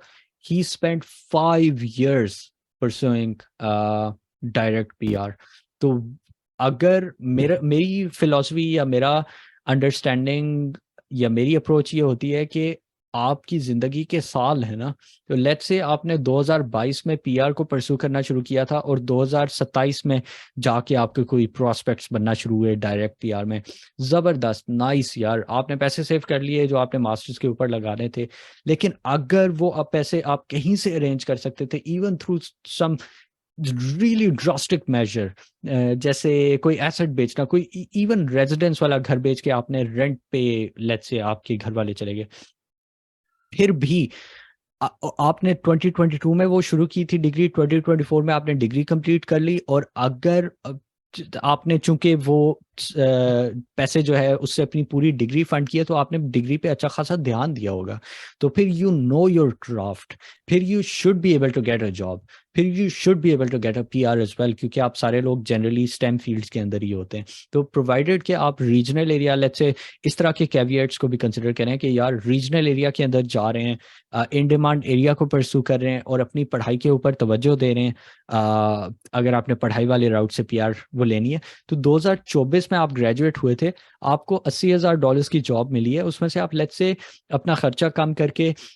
Let's say $30,000 a month, sorry $30,000 a year save कर रहे हैं, which is what, Pakistani 60 lakh रुपए। तो $30,000 आप एक साल में सेव कर सकते हैं। तो 2025 में you could have in an ideal not ideal, in a more desired scenario, 2025 में आपके पास $30,000 हो सकते थे, 2026 में 60 और 2027 में $90,000 and a PR and a master's degree. So is it really good spending 5 years pursuing PR when at the end all you have is a PR without a master's degree and 5 years of experience in Pakistan, which does not even matter. यहाँ पर companies उसको count भी नहीं करती, तो मतलब count करती हैं लेकिन इट्स नॉट एज वैल्यूएबल। आप कह लो उसकी वैल्यू 30% पे चली जाती है उसकी ओरिजिनल वैल्यू से। तो इस सेंस में मुझे स्टडी अब्रॉड वाली चीज़ जो है वो it's like a door way, it's like an entry point into countries, और कंट्रीज को भी कुछ मिल रहा होता है, और ये है कि आपके साल सेव हो जाते हैं। तो मेरे ख्याल से आपका जो गोल्डन ईयर्स हैं, they are more expensive than anything else. Sir एक सवाल ये था कि चूंकि ज़्यादातर बच्चों का जो इशू है वो फाइनेंशियल कंस्ट्रेंट है, जाना हर कोई चाहता है मगर जाहिर है कि फाइनेंशियल इश्यूज हैं। तो सर स्कॉलरशिप के अलावा बेहतरीन तरीका क्या है आपकी नज़र में स्टडी अब्रॉड के लिए? I echo that, or I definitely do understand that. अगर तो easily manage नहीं हो सकता, तो scholarships are your go to। फिर दूसरा ये कि आप अपनी जो पर्सनल प्रेफरेंसेस है ना, कि यार मुझे लैंग्वेज सीखने में 6 महीने लगाने पड़ेंगे, उसको थोड़ा सा साइड पे रखते हैं अगर इस तरह की कंस्ट्रेंट्स हैं आपको। When it comes to survival, तो देन ये वाली चीज़ें अनइम्पॉर्टेंट हो जाएंगी। तो ये आप कर सकते हैं।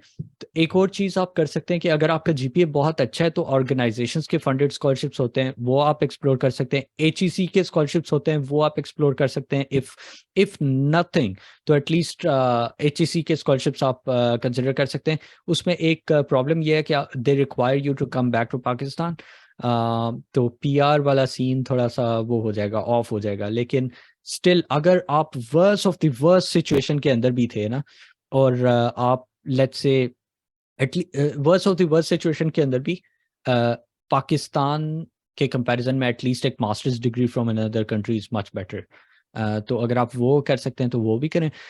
Scholarships will save you. अगर आपका जीपीए भी कम है, फंडिंग भी लिमिटेड है, और हाँ, तो फिर आप कोई तरीका ढूंढें। मैंने चूंकि मैंने पूरी की पूरी डिग्री को फंड करने की कोशिश करा था कि मैं बिल्कुल फोकस से पढ़ाई वगैरह कर सकूं, तो उसके लिए मैंने प्रोडिजी लोन्स हैं, एक फेमस अमेरिकन कंपनी है, और एक और लोन है, लेकिन उसमें इंटरेस्ट इन्वॉल्व होता है, तो फिर इट गेट्स ट्रिकी। फिर बंदा कहता है कि एजुकेशन के अंदर है, फिर मैं चैरिटी करके उसको I try to make up for it. लेकिन if it sits well with you, if you I don't know, if मुझे नहीं पता, लेकिन किसी मुफ्ती साहब से ये वाली चीज़ डिस्कस की जा सकती है कि क्या वो जायज़ है या नहीं है। तो अगर आप वो लोन्स ले सकते हैं तो वो वाली चीज़ आप कंसिडर कर सकते हैं। अगर वो नहीं ले सकते, फैमिली से किसी से थोड़ी सी अपनी सेल्फ एस्टीम आपको जाहिर है वो कॉम्प्रोमाइज करनी पड़ती है when you are asking for something that big, favour that's that big, वो भी आप कर सकते हैं। if it comes to it and you have an asset and you have to sell it, I would, लेकिन फिर I would work absolutely day in day out uh, यानी get to an outcome।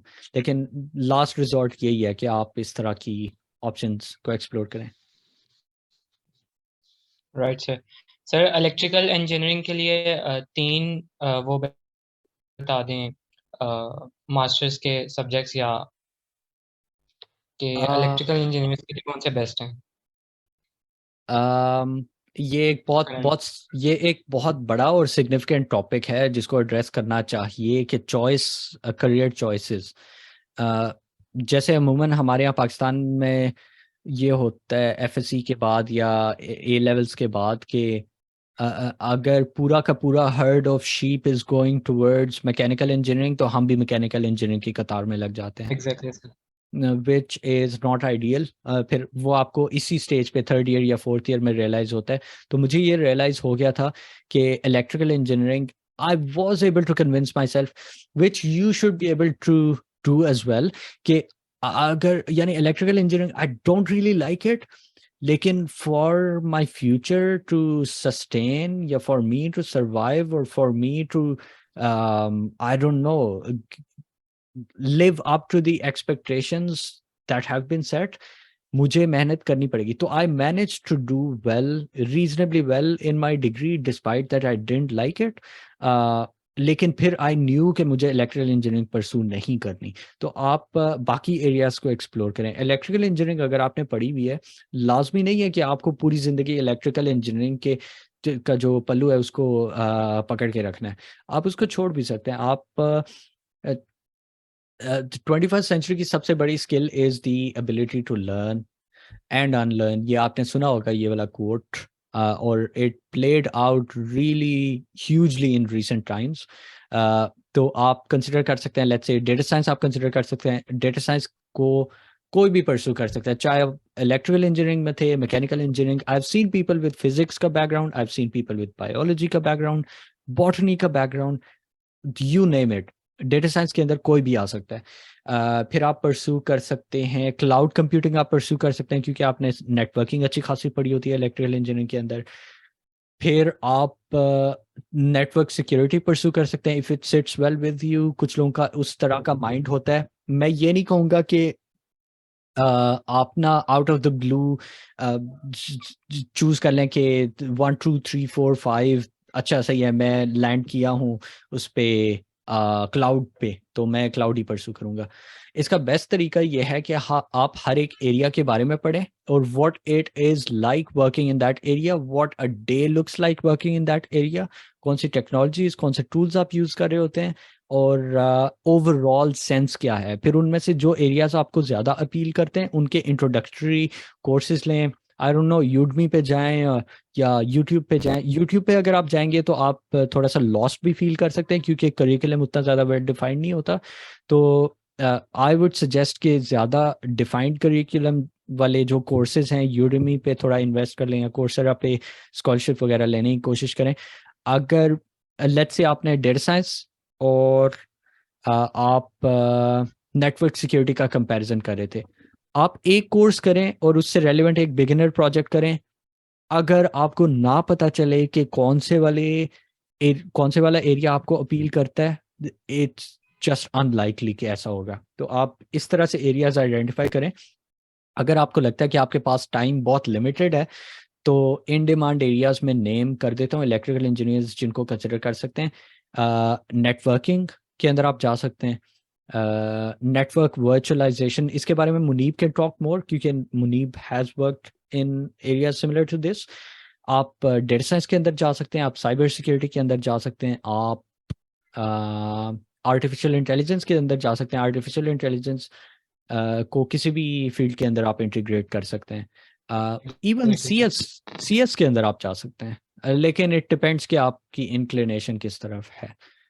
Generally मैं आपको ये suggest करूंगा, अगर आपका even electrical engineering नहीं भी है ना, लेट्स से आपका मैकेनिकल इंजीनियरिंग का बैकग्राउंड है, तो ये जो इंटर डिसिप्लिनरी एरियाज है ना, ये आपको एक यूनिक एडवांटेज देते हैं। लेट्स से आपने मशीन लर्निंग और मैकेनिकल इंजीनियरिंग को कंबाइन कर लिया, तो जो मशीन लर्निंग की एक्सपर्टीज वाले रोल्स मैकेनिकल की इंडस्ट्री में रिक्वायर्ड होंगे, सॉरी उसमें बंदे उनको रिक्वायर्ड होंगे, वो अगर उसमें 100 एप्लीकेंट्स हैं तो प्रोबेबली आप जैसी परफेक्ट मिक्स वाले खाली 10 एप्लीकेंट्स होंगे। तो you have that USP, unique selling point, जो आप वहां पर उनको बेच सकते हैं। तो इस तरह का अपना अगर आप क्रिएट कर सकते हैं, capitalising on your previous but also upskilling या making it more relevant or moving it to a more relevant area। AI, ML, data science, ये interdisciplinary चीज़ें जिनको आप किसी भी डिसिप्लिन के साथ जोड़ सकते हैं। Okay, sir, since we are discussing alternate routes to entering another country, so regarding 476, should we like apply since we have a 2-year option after our degree? तो क्या फॉर्मेलिटी के लिए ही अप्लाई कर देना चाहिए since we do have an option, right? 476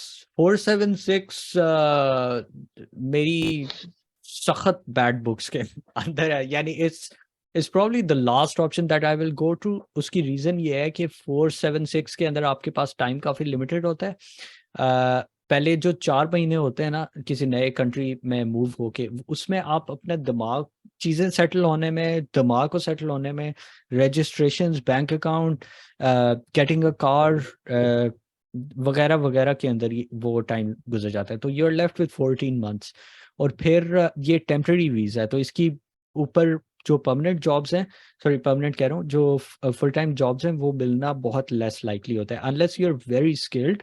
फिर I would suggest कि 476 को आप परस्यू कर सकते हैं, और ऑन ग्राउंड होना is better than being in Pakistan. और अगर आप ऑन ग्राउंड होके चीज़ जॉब्स वगैरह सर्च करते हैं और अपनी लेट्स से स्किल्स डेमोन्स्ट्रेट करते हैं किसी एम्प्लॉयर को उस 14 महीने के अरसे में, लेट्स से आपने 4 महीने का जॉब सर्च की, लेट्स बी रियलिस्टिक, जॉब आपके उस पर थोड़ा ही वो सामने किसी ने यूँ पेश कर देगा जैसे ही आपका 4 महीने का वो होगा। लेट्स से 7 या 8 months in you have landed a job, तो फिर आप ये कर सकते हैं कि आप अपने एम्प्लॉयर को इम्प्रेस कर सकते हैं और फिर वो आपको स्पॉन्सर्ड वीज़ा शायद दे दे। लेकिन मैं ये सोचता हूँ कि वो आपको स्पॉन्सर्ड वीज़ा क्यों देगा जब उसके पास इतना huge supply of international students with 2 years of temporary work visa है, और वो उनको भी कर सकता है। फिर ऊपर से बाहर से लोग आ रहे हैं वो भी हैं, और ऊपर से कुछ थोड़े बहुत ऑजीज होंगे जो लोकल पॉपुलेशन है, वो तो उनकी फर्स्ट प्रेफरेंस होती है क्योंकि वो कल्चर फिट उनका ज़्यादा बेहतर होता है। तो काफ़ी लेस लाइकली होता है 476 पे आपका जॉब वगैरह लैंड करना। एक और नुकसान इसका ये होता है कि 476 loses you your post study work visa.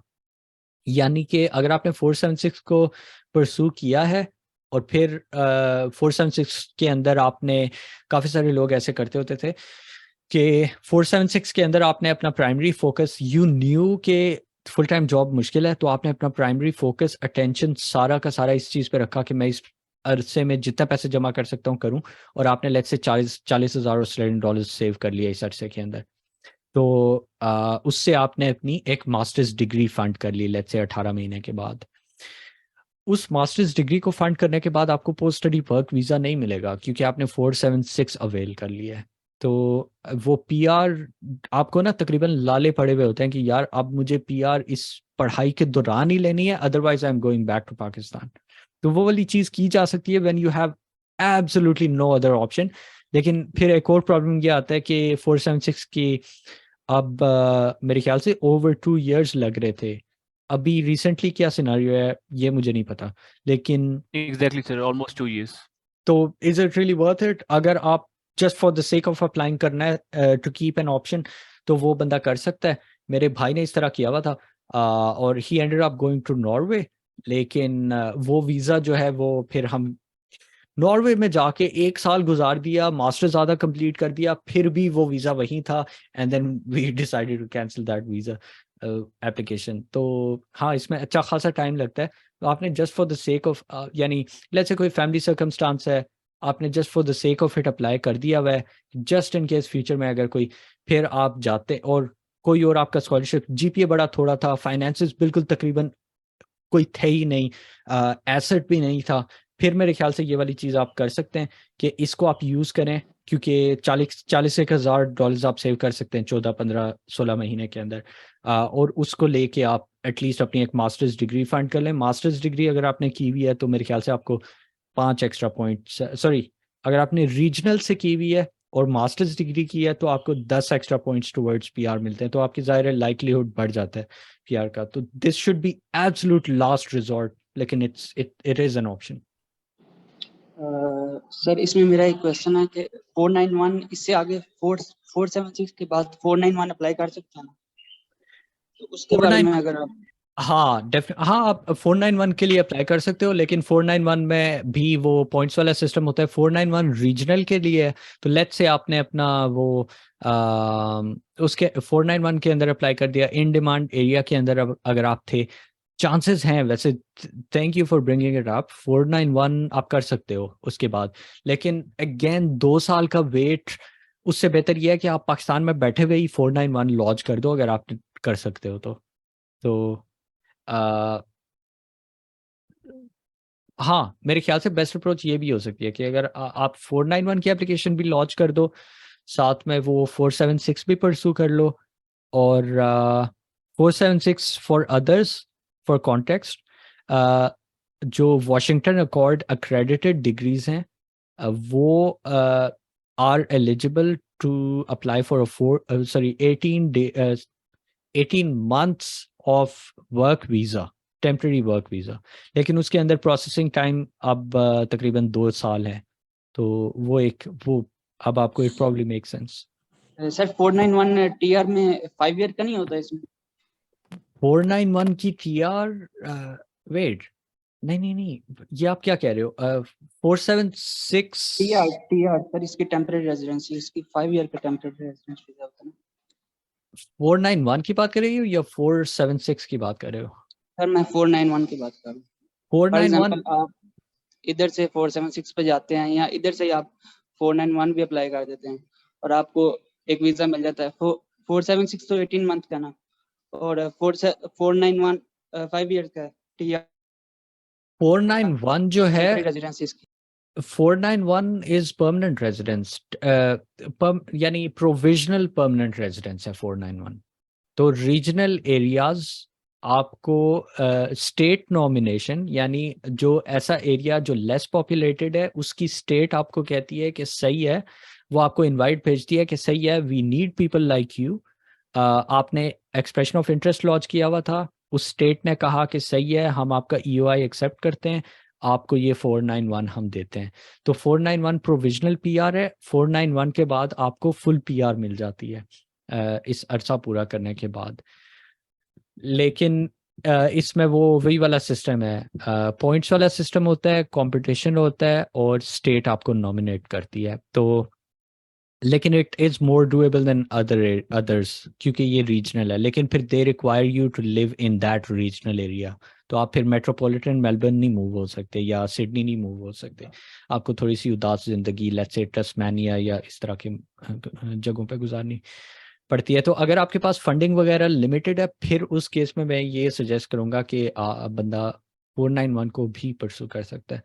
491 को डायरेक्टली भी परसू कर सकते हैं, लेकिन फिर जब आप स्टडी वीज़ा के लिए अप्लाई करेंगे तो maybe talk to your consultant about it कि क्या वो आपकी लेजिटिमेसी को क्वेश्चन करेंगे कि आपने तो अपनी इंटेंट परमानेंट रेजिडेंस की शो की हुई है और यहाँ पे आप स्टडी वीज़ा अप्लाई कर रहे हैं और स्टडी वीज़ा में आप कह रहे हैं कि नहीं नहीं मैं तो खाली पढ़ने जा रहा हूँ, मैं वहाँ पे परमानेंटली रहने नहीं जा रहा। तो कहीं आप अपने ही पाँव पे कुल्हाड़ी तो नहीं मार रहे। Does hopefully that make sense.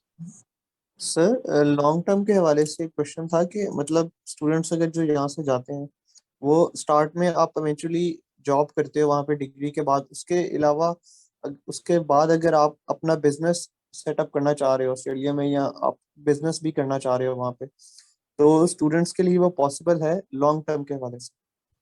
Students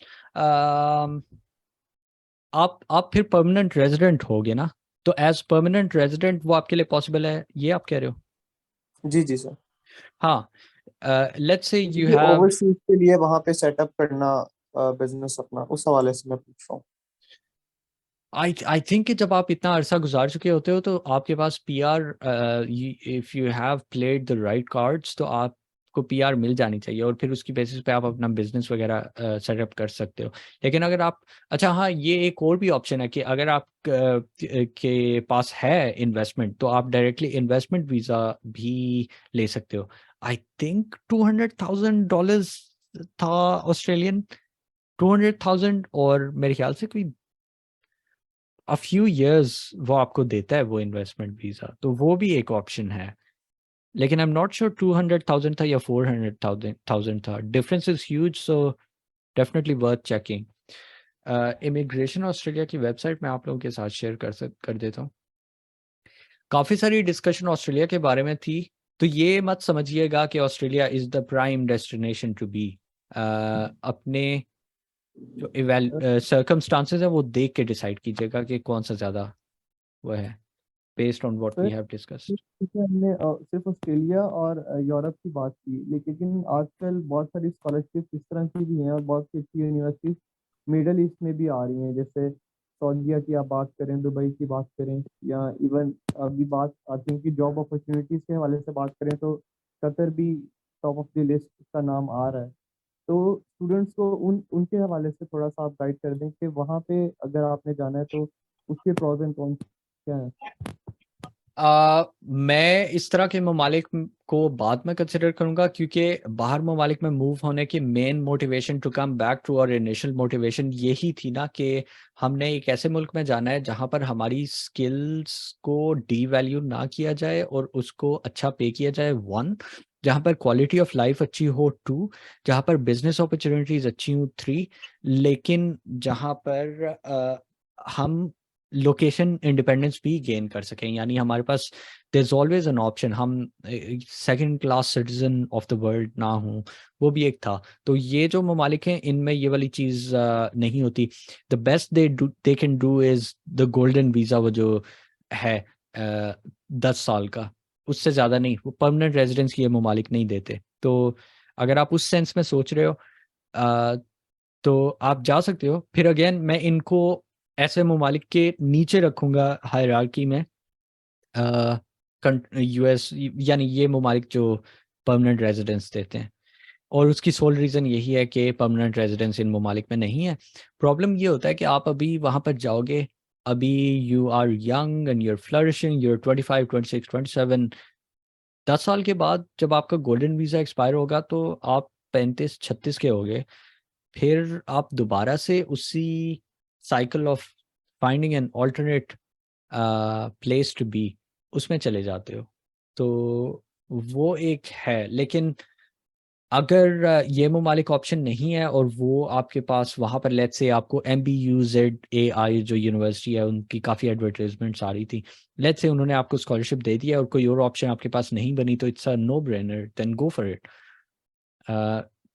एक फ़ायदा ये है इन ममालिक का कि यहाँ पर एक्सपेंसेस कम होते हैं बहुत ज़्यादा compare to Australia, Canada, US, लेकिन इनकम तकरीबन कंपेरेबल होती है। तो सेविंग्स के सेंस में आपका हो सकता है, it could be a good option, लेकिन लॉन्ग टर्म आप वहाँ पर अपनी फैमिली को नहीं सेटल कर सकते। लॉन्ग टर्म आपकी इंश्योरेंस उस सेंस में नहीं है कि यार मतलब खुदा ना खास्ता कोई बहुत सीरियस बीमारी आ गई तो they are going to take care of me, ना, प्रॉब्ली नॉट, अनलेस कि आपने उस तरह की इंश्योरेंस की भी and you are paying for it. हाँ जी, सर अगर सजाद। एक रफ एस्टिमेशन लगाएं कि ऑस्ट्रेलिया में बंदा सेल्फ पे जा रहा है और पूरे 2 साल उसने पढ़ना ही है सिर्फ, हम्म। रफ एस्टिमेशन क्या होगा कि expenses, living expenses including fees, travelling, ये सब कुछ मिला के ऑस्ट्रेलियन डॉलर में कहाँ तक बच जाएगी वो?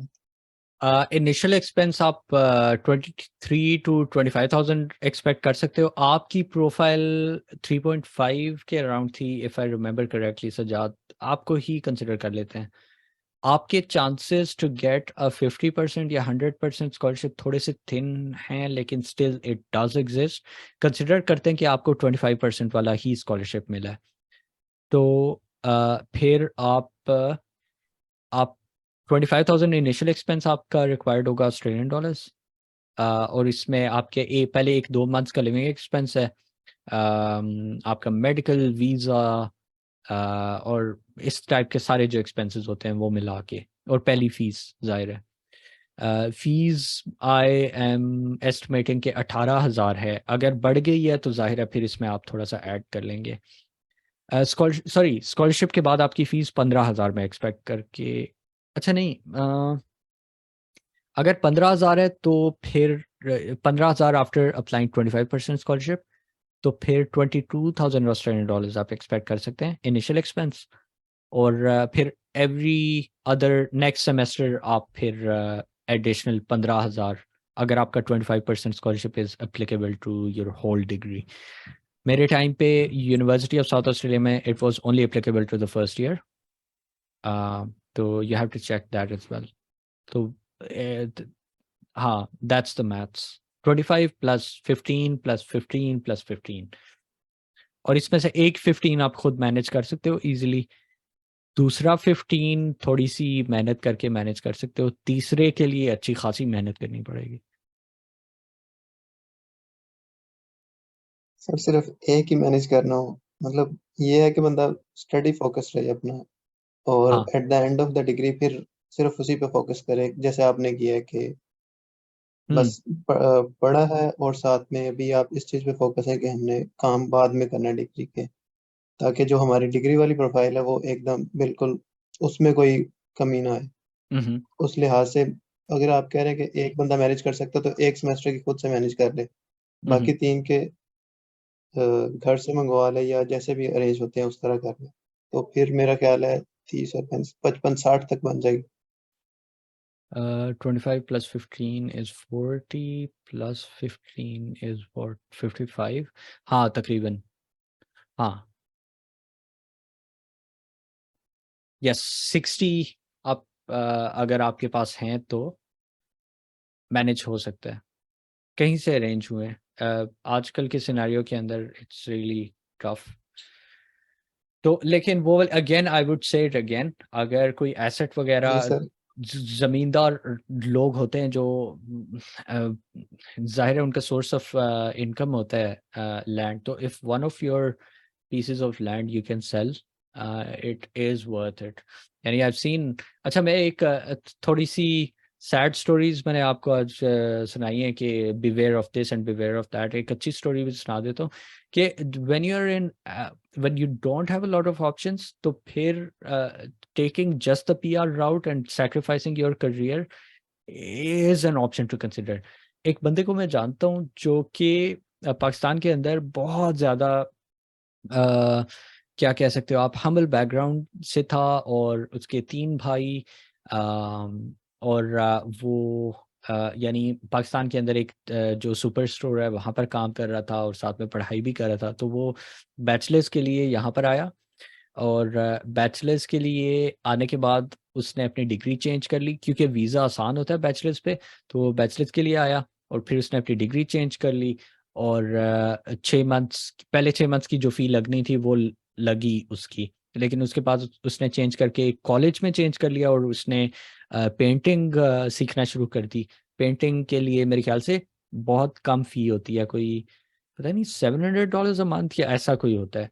तो उसने उसमें कर लिया। उससे ये फ़ायदा हुआ कि उसको अप्रेंटिसशिप्स वगैरह भी मिलती हैं और पेंटिंग के अंदर तकरीबन $30 एन आवर या $40 एन आवर आप यू डू गेट पेड। उससे हुआ ये कि within a period of 1 year और 2 इयर्स उसने बहुत बेहतरीन किस्म की गाड़ी खुद भी ले ली, घर वालों को भी बेहतरीन किस्म की गाड़ी दिला दी, घर वालों को एक घर भी बना के दे दिया in a period of another year and a half. और एक और भाई को भी यहाँ पर ले आया। तो मेरे ख्याल से ये एक बेहतरीन वो है, लेकिन इन दैट उसने उसका अपना इंटरेस्ट कम्युनिकेशंस एंड मीडिया के अंदर था, लेकिन अभी वो पेंटिंग करता है। तो he sacrificed his passion for his family and brother for the time being. तो अभी जब वो सेटल वगैरह हो जाएगा तो उसने ये सोचा हुआ था कि वो he'll come back to pursuing communications and media। तो अगर इस तरह की सिचुएशन है तो डेफिनेटली पाकिस्तान के अंदर with no options, pure exploitation and a lot of depression से बहुत ज़्यादा बेहतर है कि बंदा इस तरह के राउट्स भी एक्सप्लोर करे।